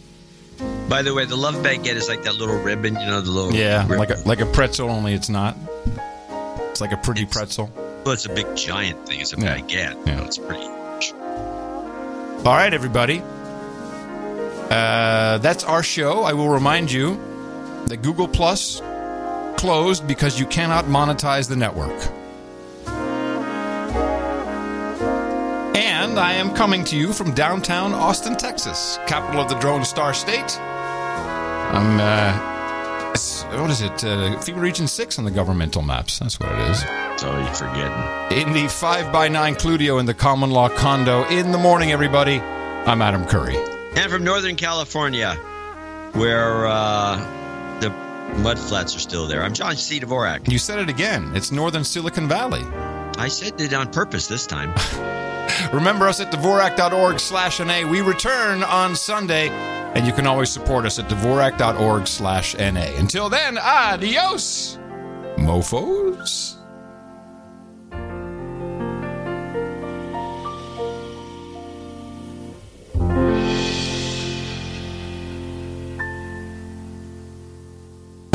The resistance. Jobs. Jobs. Jobs. Jobs.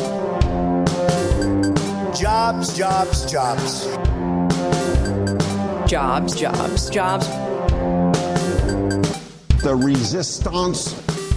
Jobs.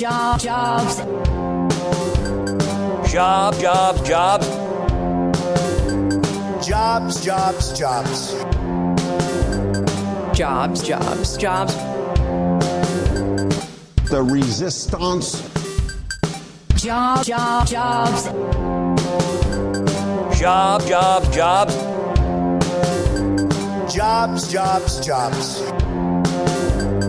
Jobs. Expose.